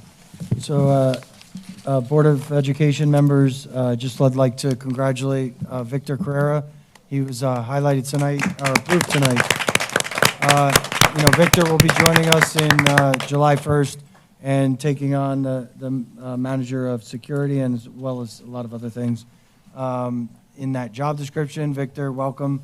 Look forward to, you bringing your, like we highlighted a lot of, our staff doing some creative stuff, bringing some things, new stuff to our community and our schools.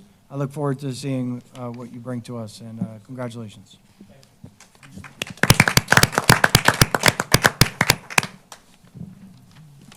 Is there anyone else who wants to make any comments in regards to that new appointment? Ms. Santana. Why'd you say it like that? You've been talking all night. Go ahead, girl.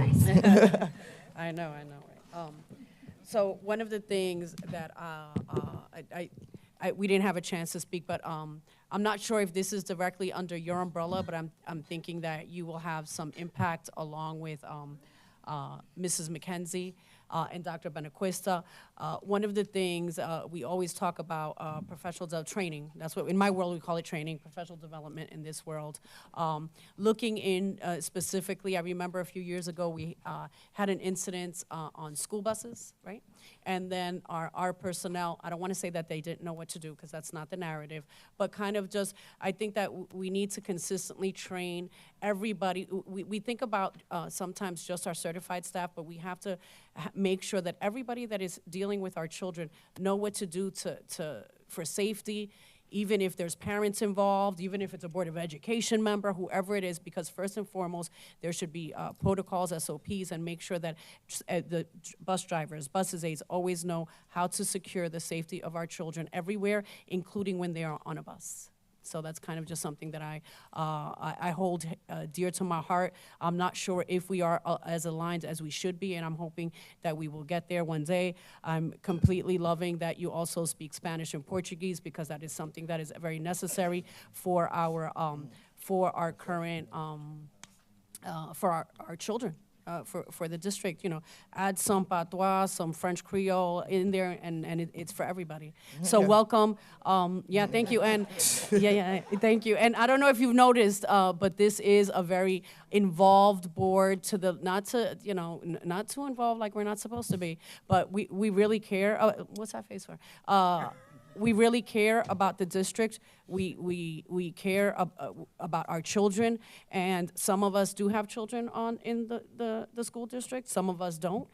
We are just longstanding members that want to see everything in alignment with Union and its greatness. What was it? The 43rd best place to live, I think I read. Mm-hmm. Thank you. Anyone else? Well, Chastity kind of stole my thunder, but I'm a strong proponent for professional development, and I'm just looking forward to seeing what you're going to bring forward for our security staff, and welcome.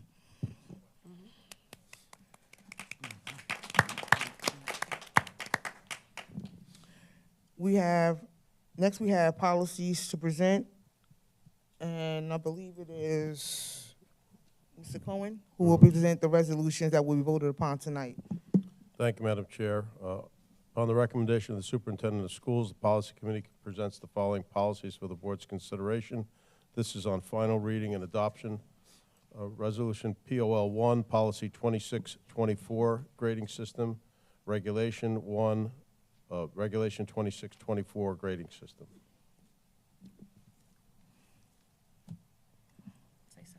Second.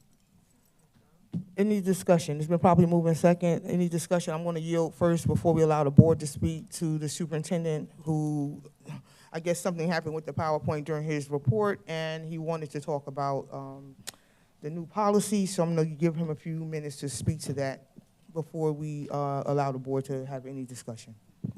So again, out of last week's, there was some questions at the work session regarding the grading committee, who was involved, how many meetings, different members to show that there was representation throughout. Well, number one, This committee has been meeting since 2022 to the present. It's been ongoing. So there was a lot of people that had influence along the way. Some people are still with us. Some people, new people joined the committee. But overall, we had 42 people involved along the whole time frame. During that time frame, 31 were UTA members. Why I highlight that is there was a lot of feedback given. I even saw emails from staff saying thank you and that I'm glad you considered changing and because it was a true collaboration. Out of the 42, 9 of them were either building reps or executive committee members. There was one non-member at the teaching level. There was approximately 10 administrators along the way involved, and I believe there was at least 10 meetings that took place, but there was a lot of, I'll stick to 10 right now until I get updated information, but within the number that I was gonna present, we did like 3 groups at our PD session in one of the 5-hour PDs to talk about grading, to talk about, different aspects of grading. So we got a lot of feedback through those where the team considers those meetings as well. So there was a lot of time for feedback from staff, and that was staff that was interested that could sign up for that PD. And they learned a little bit more about the different grading and impacts. So I just wanted to highlight, because again, there may have been some statements last week that made it sound like it was done, again, in isolation, and it definitely wasn't. Thank you. Thank you for that explanation. Vice President Cohen. Yes, thank you, Madam Chair. So as I mentioned to the board at our work session last week, when this policy was first presented to the Education Committee, and I heard that presentation, there were lots of questions about the instructional efficacy of how the grading policy was going to integrate with our instructional practices and our belief system regarding instruction in the district. I was quite satisfied that much of what is now in the new policy and regulation is aligned with contemporary research and best practice. I also asked at the policy committee whether or not, as Dr. Benaquisti just shared with us, whether or not there was broad-based input from the instructional staff so that we could gain the benefit of their insight and their daily practice. And I also asked whether or not there was anything in the policy or regulation that was inconsistent with the agreement that we have with the association and the collective bargaining agreement, and was assured that there was not. So, and then I would also like to highlight just one last thing. One of the things that I was most pleased to see is that at the primary grade level, we're going to be moving to standards-based grading, which means that there won't be a traditional numerical grade or letter grade, but there will be an assessment by the teachers of whether or not students have actually attained the standards that we are required to teach under the New Jersey Student Learning Standards.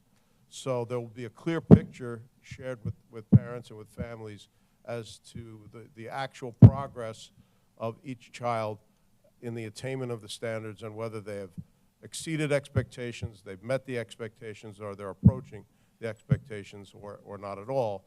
And it also gives a clear picture to the teacher where he or she might have to work more directly with each individual student to help them to attain the standards. It's my hope that as we move along and we learn more about the application of that approach, that we can move that up in grade levels and continue to use it because it's of great benefit and it's deemed to have been the most effective approach in accordance with the research. Thank you. Thank you. Any other discussion? Yes. Dr. Benaquisti, I want to thank you for getting that information. It was really important and instrumental to hear that. That was one of my areas that I was concerned about. I think any implementation process that affects the community, the stakeholders, our teachers and educators, everyone should have a part and say in discussing it, as well as communication to the parents. And so it's good to hear that there were representation. You know, numbers of things, people change, but one of the questions that did come, and maybe this is answering concerns about how it would be implemented. So is it you know, professional development? Is there a training situation scenario that's entailed around that? I think that that was the driving force of our discussion points last week's session.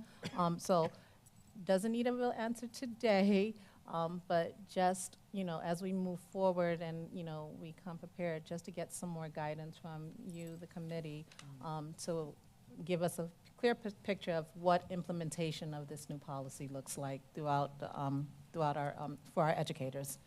And also communication to parents is very important, parents and guardians. Thank you. Thank If I you. may, Madam President. Yes, Ms. Manisi? So, Ms. Mackey, there was some discussion, I don't have all the details, but there will be training. There are some faculty members who have already implemented it, and they're working with it, and they'll turnkey it, and there'll be some training. Thank you. Any other discussion? Yes, Ms. Carbonell? In addition to the staff, it would be nice if we held a few training sessions for the parents, please, Information sessions. so that they understand the new grading system. Thank Yes, you. I agree. Okay, I see Dr. Rodriguez nodding his head yes. Okay. Anyone else under discussion? Yes, I know that Ms. Faria had just walked in.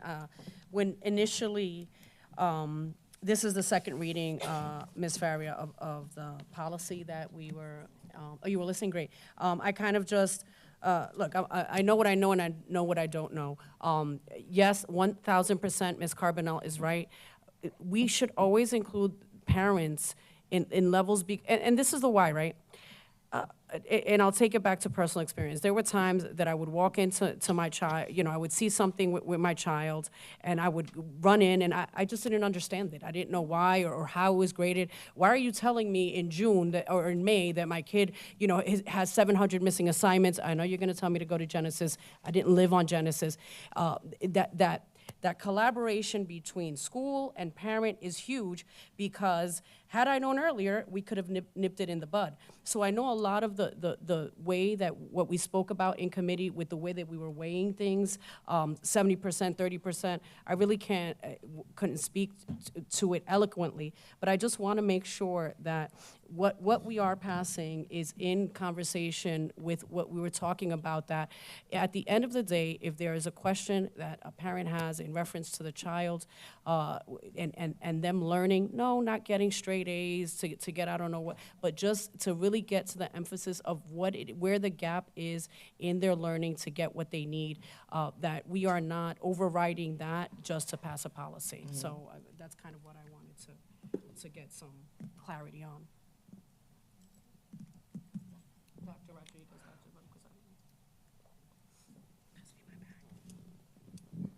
Rodriguez. Good evening. So, absolutely, this is I believe, a monumental step forward in the Township of Union Public Schools. This is a committee that ran at the speed of government, you know, slow and steady. We involved many people in this decision. We compromised in a lot of areas, but not compromised in a negative way, compromised positive, meaning we took the input of many teachers, many people all over the district. Tomorrow, we get to work with notifying the entire district, including teachers, parents, families, about the new grading policy.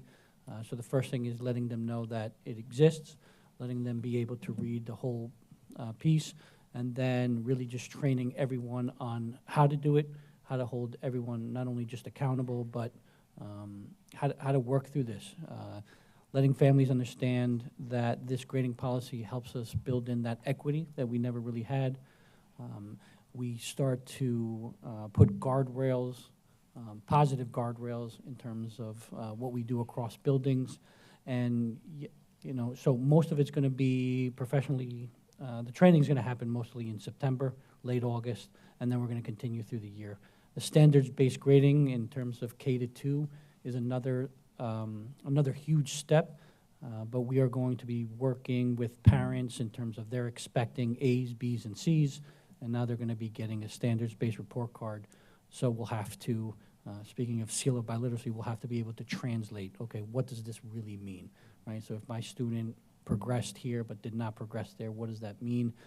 And it's going to take some work, but in the end, it's worth the work, it's good work, and in the end, we're going to be better. But tonight, you know, and thank you for your support as a Board of Education, but I truly believe this is a monumental step forward in the right direction in terms of grading. I believe this might be one of the biggest things that we can do to improve academics in the district that costs no money, that there's no price tag attached to it directly. So I just want to say, I know on behalf of the Teaching and Learning Department, thank you for your support and for your input throughout the years. Thank you for that explanation. Anyone else under discussion? And good evening, Ms. Faria. Welcome. Mr. Cohen, you have something? No? Okay. The motion has been properly moved by Mr. Cohen and I believe second by Ms. Santana. Can I have a roll call, please? Ms. Capiello. Ms. Carbonell? Yes. Mr. Cohan? Yes. Mrs. Conte-Mackey? Yes. Mrs. Faria? Yes. Mr. McDowell? Yes. Mrs. Benisi? Yes. Mr. Nasta? Yes. Ms. Santana? Yes. Mrs. Scott Heeden? Yes. Moving along, we have the Residency Committee Chair, Ms. Manisi, and Mr. McDowell to present the following non-voting resolutions. Thank you, Madam President. As you said, this is non-voting. It's for informational purposes only. Upon recommendation of the Superintendent of Schools, the Residency Committee presents the following resolution for the Board's consideration. And it's as of May 19th, 2026, students transferred from the district were 19. Thank you so much for that update. May I have a motion to approve the bills list? So moved. Is there a second? Second. Any discussion? Okay, seeing none. This motion has been properly moved by Ms. Santana and second by Mr. McDowell. Can I have a roll call, please? Ms. Capiello. Ms. Carbonell? Yes. Mr. Cohan? Yes. Mrs. Conte-Mackey? Yes. Mrs. Faria? Yes. Mr. McDowell? Yes. Mrs. Manisi? Yes. Mr. Nasta? Yes. Ms. Santana? Yes. Mrs. Scott Heeden? Yes. Now we move to unfinished business. Is there any unfinished business? Ms. Santana. I wanted to just bring two things to light. One of them, I must say that ever since Ms. Carbonell got on this board 100 times over and over, she sang the praises of the biliteracy.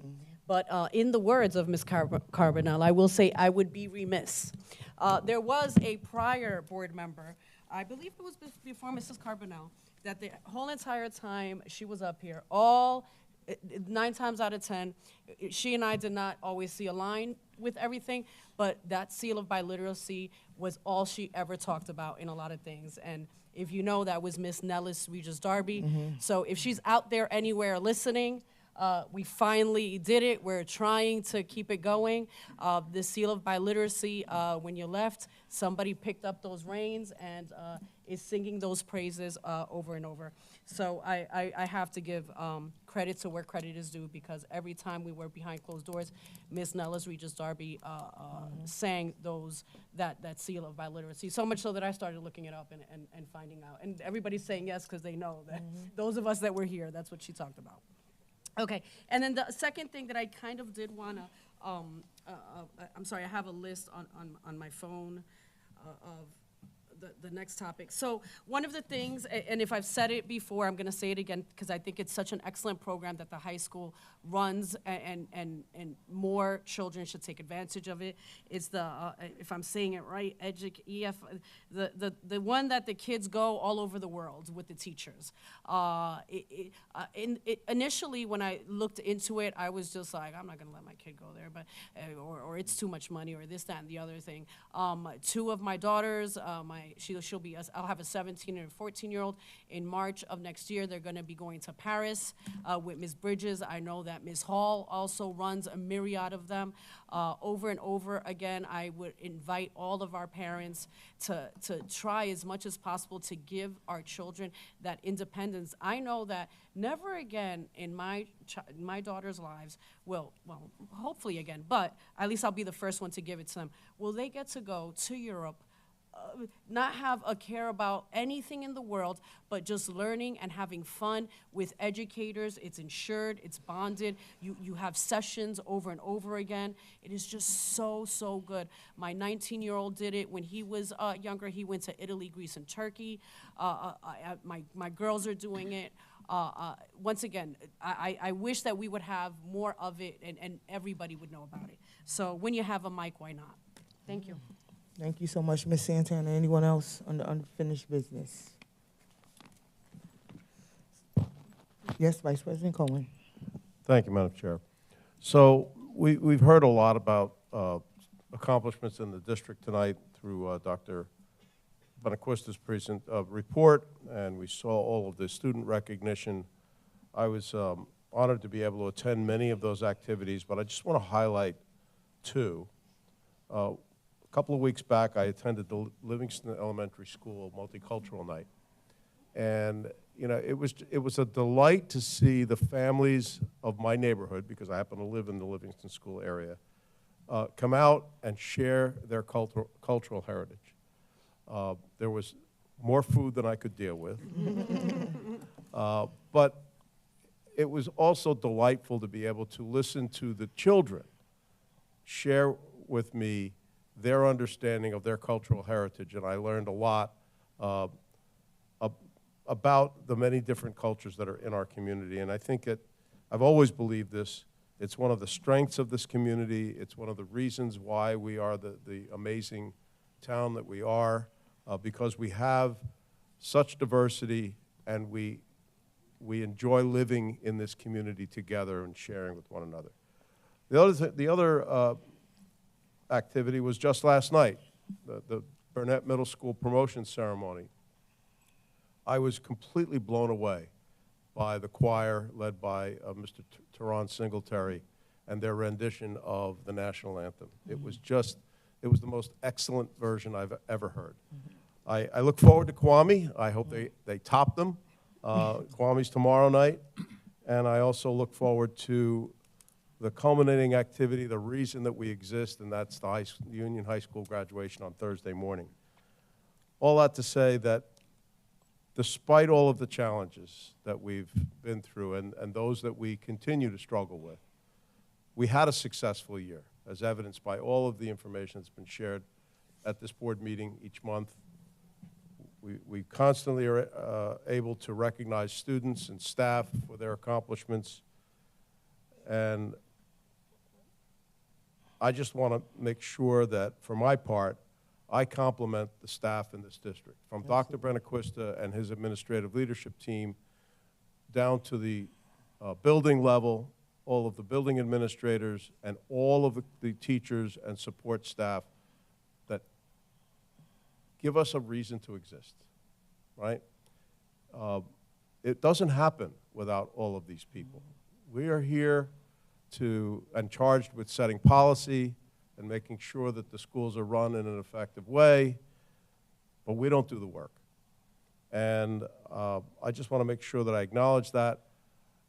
We've had a great year, but we march forward into next year with new systems, new programs, new supports, and we will continue to work to try to sustain the programs that we already have and that have been strained because of the financial challenges that we've had to experience this year. Thank you, Madam Chair. Thank you so much for those words, Vice President Cohen. They were very heartfelt, and I echo all the sentiments that you shared regarding our staff and students and stakeholders, as well as our leadership team. So thank you for that. Anyone else under new business, unfinished business? Okay. Seeing none, we move into new business. I do want to give a couple of shout-outs. Ms. Brunsmeyer,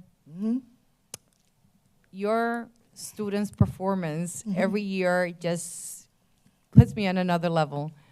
And it makes me really emotional and proud to be a board member of this district. So thank you so much for taking the time. That is not part of your curriculum. I know that you do that as an extra part of their learning and socialization. So thank you for going above and beyond. And, no, I didn't mean it like that. I'm proud of you, I'm proud of them, so thank you. Muchas gracias. And Dr. Benacuesta, Ms. McKenzie, and Dr. Rodriguez, I know that this has been a very difficult year, but I do want to recognize the three of you. I got Ms. Kuhn in a minute, all right?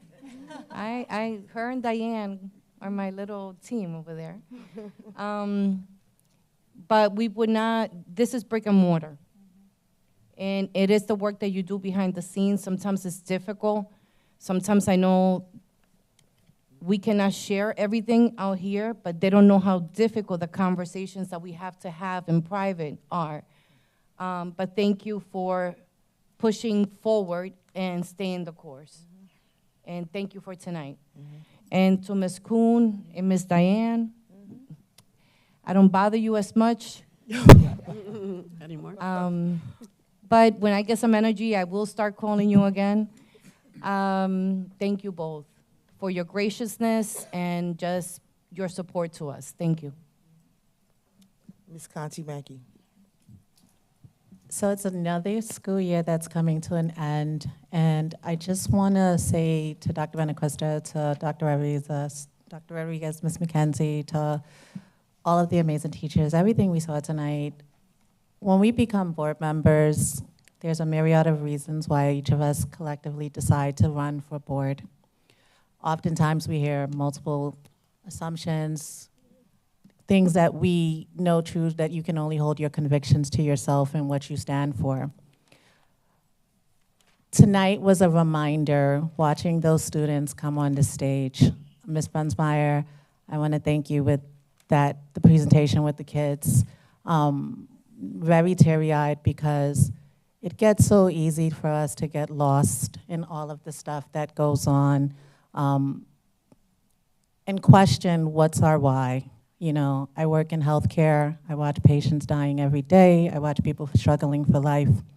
And the same comes here with education. Sometimes we have to center back to what's our why, and why we do what we do, and why we chose to be on the board, and why I chose to be on the board. So I want to thank all of our students and give them a huge shout out. It was amazing to see all of the accomplishments this district has made and continues to make in spite of it all, through it all, each and every obstacle, and there will be more battles to come. I also want to give a shout out to all of the parents with children with disabilities. This is a year that is very close to my heart, and a reminder of everything, of what was my why in terms of all of the things that I've done and worked for.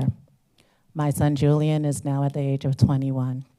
And as any parent knows, we do not go into this world, we have babies, we get pregnant, you have all the dreams in the world for your children. And you come out and you have showers and you have all types of aspirations of what this child could be.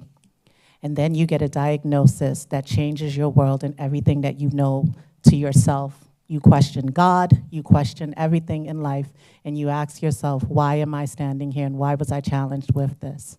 And then as parents, you navigate the school system and you fight every day because you just want the world to see your child. I want to give a commendation to Union Township because when I came here, everyone knows my story, and who doesn't know my story, I came here as a mother defeated from New York City. And in those times, the fighting and the continuing and the battle, and then there's still work to be done. It took time to really work, and through it all in partnership and collaboration with the district. I just want to thank everyone who has loved Julian. I want to thank the community. I want to thank the board. I want to thank each and every educator. I want to thank his CST team. I want to thank Dana Meixner. I want to thank Yvonne Brown. I want to thank the whole CBI team. I want to thank Special Services. I want to thank each and every teacher. I want to thank Francesca Manoia. I want to thank all of our speech therapists, all of our occupational therapists, each and every team member. I want to thank you, Dr. Benaquista, because you have seen each and every side of me known to man when it comes to my child. And I'd like to thank all of you who know very well behind the scenes. Please know that we have work to do as parents. And I have been on both sides. But at the end of the day, whether it's me behind here as a board member or whether it was me in the days of creating CPAC, that members all who know me well know the steps that had to go with that. Whether it comes to creating disabilities and children with disabilities Facebook page and developing a network so as parents can feel supported. Whether it comes to working on 504s in addition. And when it comes to being on the Township Chair Committee for Mental Health and Disabilities. We are that village, and I will continue to stand by that Union is a unique village. And when we are all in the fight of it, let's all remember that today is a testament that what we do, whatever position we all stand on, is for the greater good of our children. And it's not just one kid, it's all kids. So there's more work to be done. I want to thank you all. It doesn't mean that the other Mrs. Mackey will not stop. I still have a child in middle school. And even if I didn't have kids, and there are members here who don't have children, we still have a vested interest in our community. It's why we do what we do. So thank you, everybody, and I just wanted to share that from the bottom of my heart, from the Mackey family, and more importantly, from Julian Mackey, who also deserves an opportunity for the education in this community to look at him as a student. Thank you so much. Thank you so much, Ms. Conti Mackey. That was so beautifully and eloquently stated. I think you thanked everyone, so I don't have to repeat it. But I will be remiss as the president if I didn't say thank you to my board colleagues, because this is not an easy job. You volunteer your time 2 nights out of every month, and to stay the course in this work and to be invested in it, in your community and our students, and as a whole, education as a whole. I just want to say to each and every one of you, I appreciate you. I appreciate everything that you bring to the board, even behind the scenes when we don't agree and we have to fight it out, right, to be able to see each other's vision and our purpose and our goals, and to understand what that looks like for our community and how it translates and how our students grow. I just say thank you to each and every one of you. And to the leadership team, thank you, thank you, thank you, thank you all so much. Is there anyone else under new business with that? Ms. Maria, to go you last. you want to say? Yeah, I do have something to say, No, but I wanted you to go I last. said Ms. Why don't Maria. you I said Ms. ask Maria. first? Ms. Maria, do you have anything you okay, want to good. say? I think I just, I want to echo what's been said over here. I'm going to kind of. It's on. She has it on. I'm going to, one of the favorite moments from graduation yesterday was a special needs child who was having a difficult time, excuse me, making it across the stage, which graduation at my job is the reason why I was late today. But it was so beautiful to see, because as she was struggling to make it across, the students picked up on it and started cheering for her. Mm-hmm. And that entire gymnasium, we have like 1,000 people in there, cheering on this beautiful child as she walked across. And I think about that mom and her, and like, what a beautiful experience. And that is why this community is so great. And I walked, like, I had to turn around because I had tears. I was fighting for my dear life to not cry. And that moment was just so beautiful. And that really just represents the best of what we have in this community. So to all of the graduates, to all of those that are moving on, for our high school graduates, our 8th grade, our kindergartners, our preschoolers, and to all the ones in between, because every year that you make a step forward, no matter what the grades were A or the grades were something, maybe you struggled this year, you need to improve. But you showed up when it mattered, you keep going at it, and you keep going at it because we have people who care about them, the teachers, the administrators. And so for that, thank you to everyone. Congratulations to all of the students. And a big thank you to the parents, because this can't happen. We have to be a partnership, right? School doesn't happen in isolation from what happens at home. Sometimes the home needs support from the village. I look at myself, my husband and I are working. We have a whole village that helps us. So thank you to everyone who steps up and has a kind heart and is always willing to help. And congratulations to all the students. Thank you, Ms. Maria. Ms. Santana? Thank you so much. Okay, let me see. I'm learning all of the times to say what. So this is the one, right? The last one before summer. So I want to say happy summer to everyone, district parents, stakeholders, community, everyone. Come back to us because we need you in September. We might see you in July and August as well. But please be careful when we're out there because we want everybody back. A lot of times, I'm asked why union, right? Why did I choose union? Why is union so much better or not so much better, right?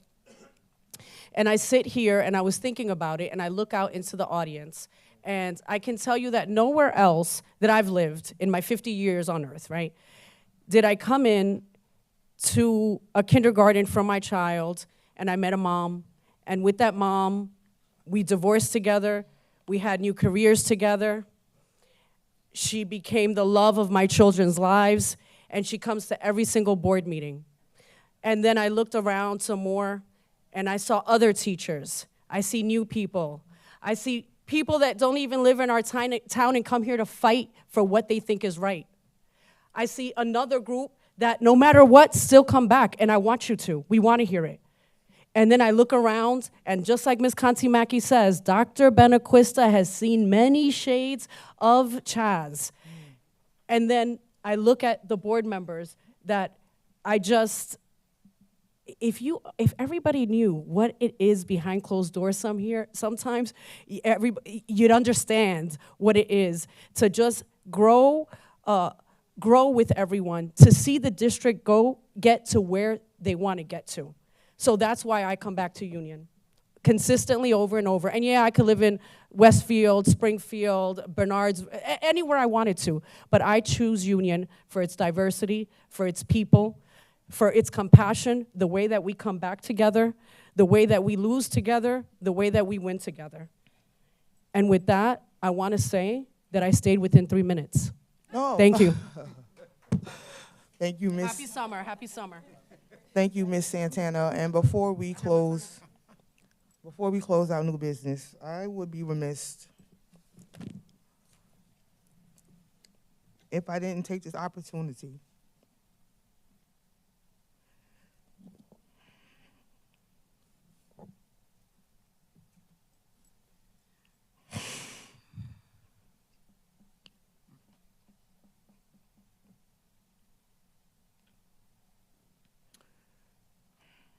to ask for a moment of silence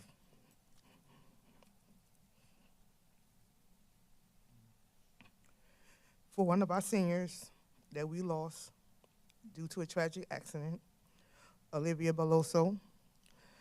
And before we take a moment of silence, I'll be remiss if I didn't mention that the district, in support of her family, raised over $4,500 to try to add a piece of solace, comfort in their time of bereavement. So with that, I ask for a moment of silence on behalf of Olivia Beloso and her family.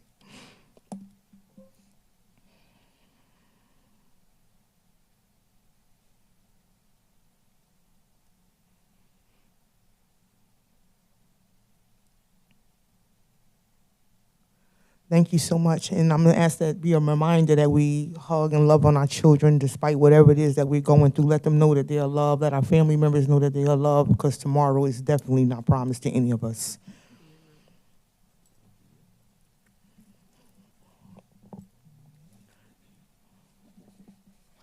And now I will move on to comments from the public. With that, I have Ms. Virginia Jeffries.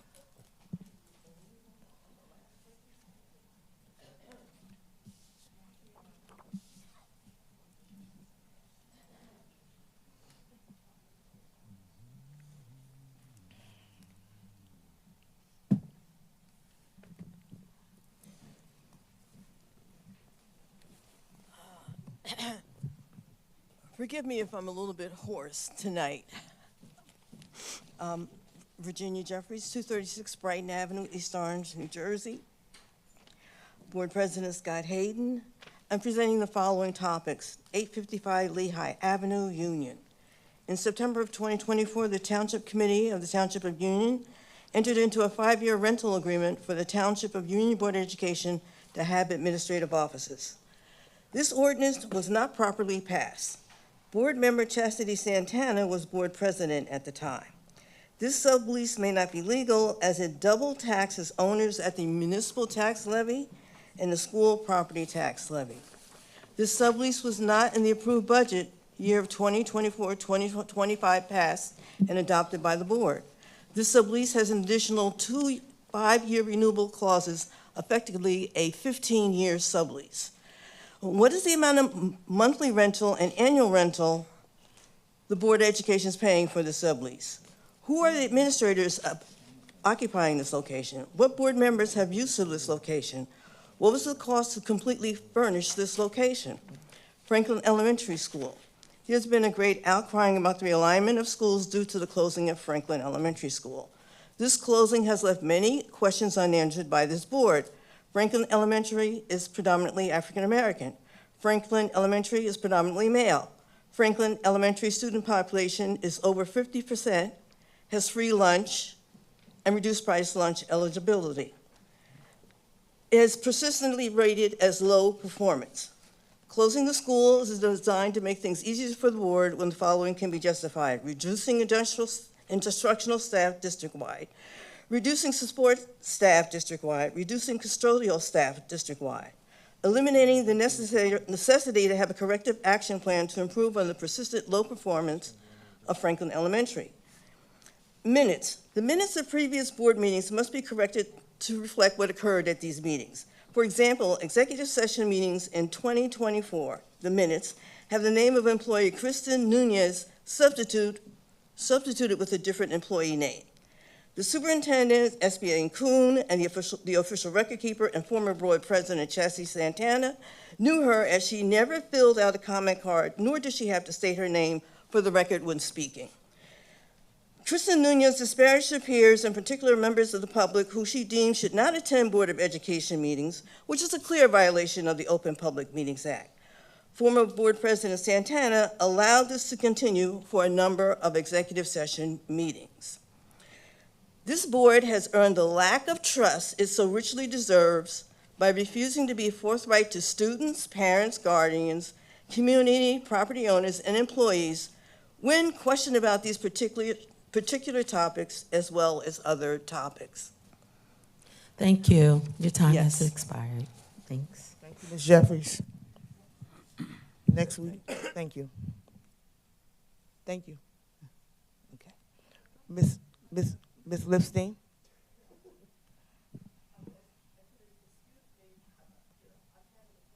Oh, okay.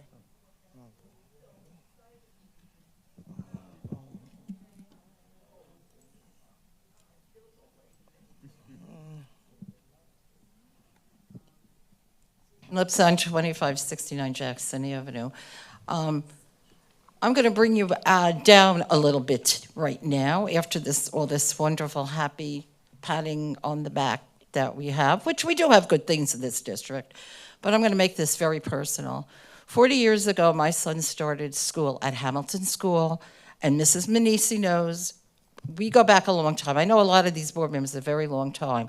You know we had a school librarian at that school, and our children had a professional school librarian that they got to see at least every 2 weeks. And Mr. McDowell's children and grandchildren had school librarians, professional school librarians that they saw. Mrs. Carbonell, Miss Santana, and Elsie Conte Mackies. All of you had, your children had time with a professional school librarian. Mr. Cohan worked with school librarians at Kowalmi Middle School, and you're probably still friends with at least one or two of them. And you spent most of your career at NJEA, an organization which positively supports school librarians. We are going to have those cute little pre-K kids, they're going to go to kindergarten. I don't know if they're ever going to see a professional certified librarian in their time.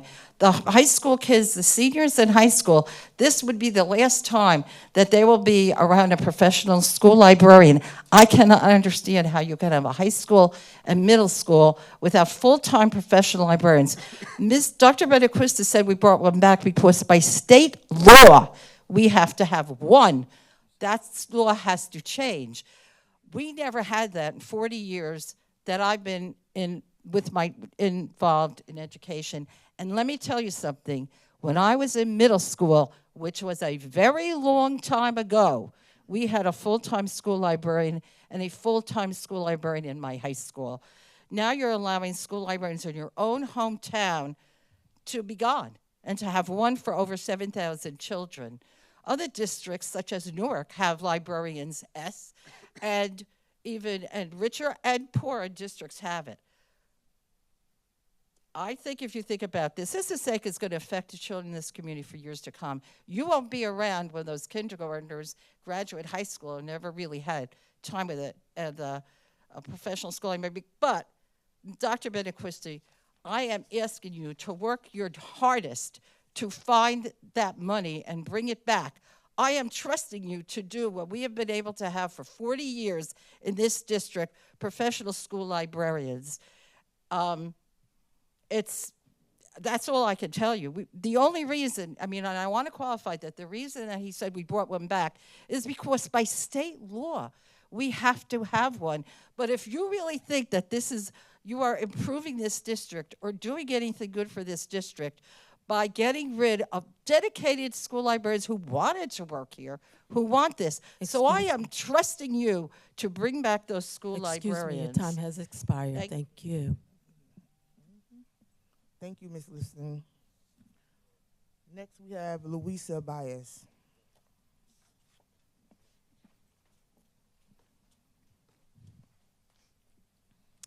Louisa Baez, 591 Duquesne Terrace.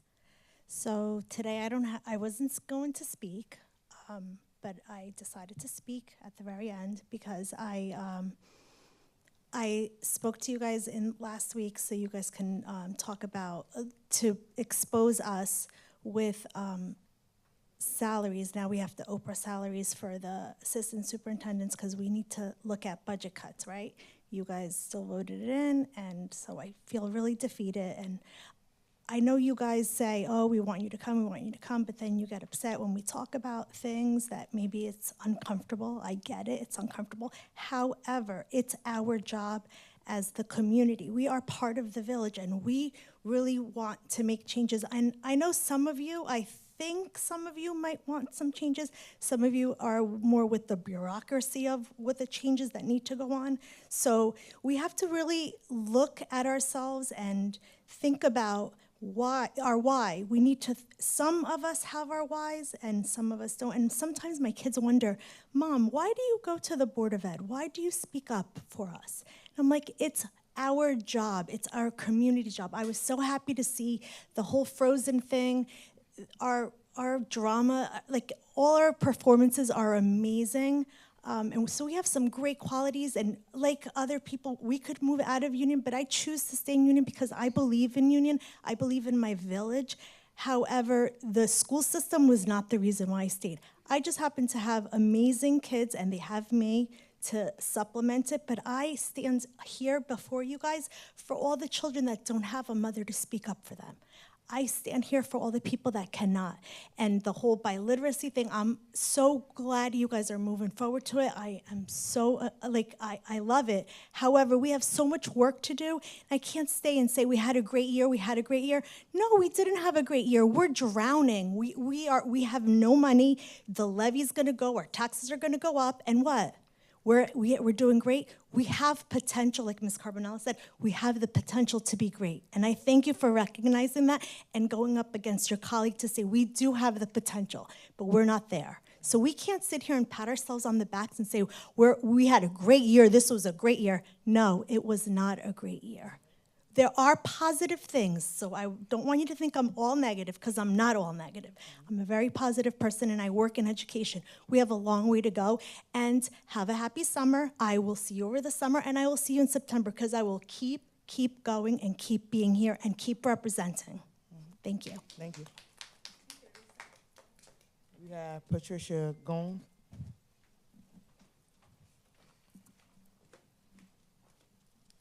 Hi, Trish Gomes, 47 Brookdale Road. There's a lot of new programs going on with the changing of their grading system. Where did we get the money to do all these studies and to put all this stuff into place?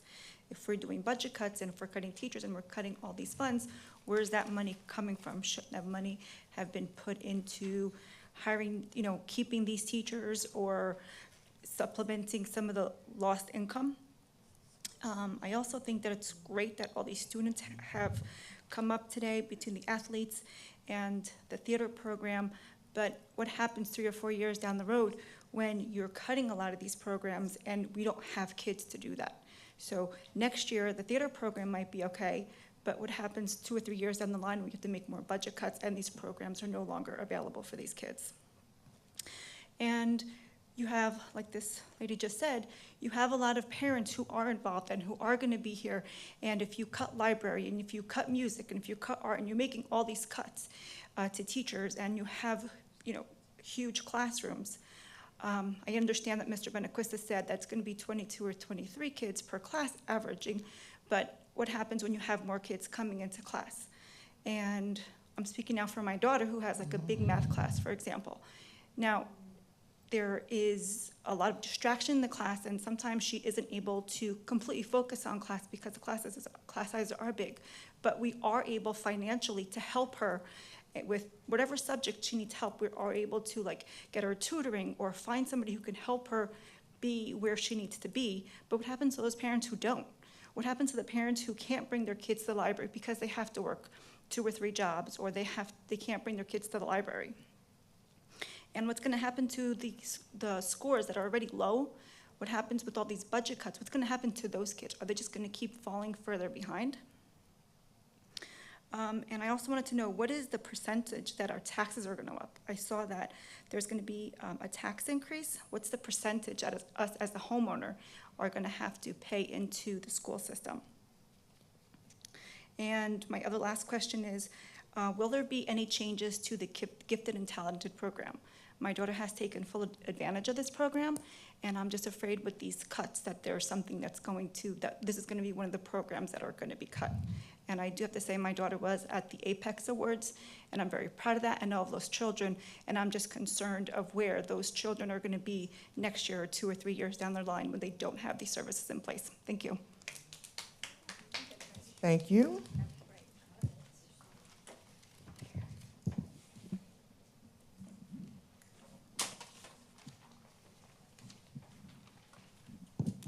The board will now go back into executive session to discuss personnel and legal issues, and action may be taken.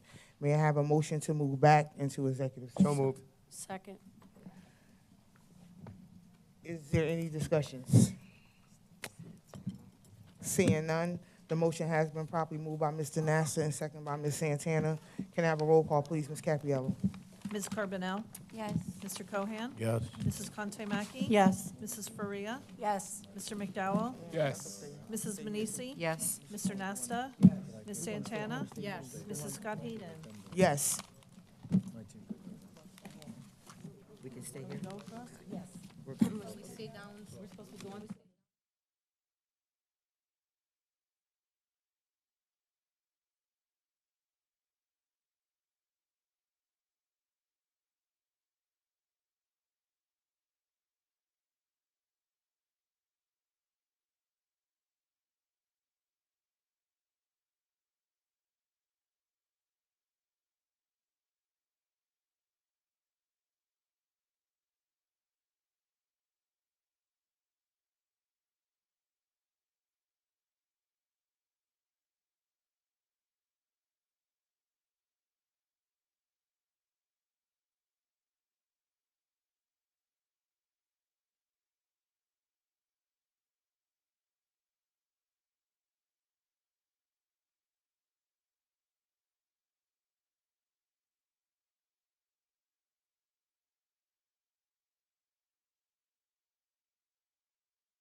Mr. Nasta?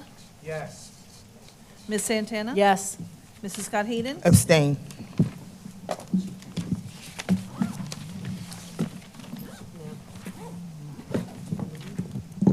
May I entertain a motion to adjourn? So moved. Oh, Second. It's been properly moved by Ms. Santana and second by Ms. Manisi. Can I have a roll call, please? You did. Ms. Carbonell? Yes. Mr. Cohan? Yes. Mrs. Conte-Maki? Yes. Mrs. Faria? Yes. Mr. McDowell? Yes. Mrs. Manisi? Yes. Mr. Nasta? Yes. Ms. Santana? Yes. Ms. Santana? Yes. Mrs. Scott Hayden? Yes.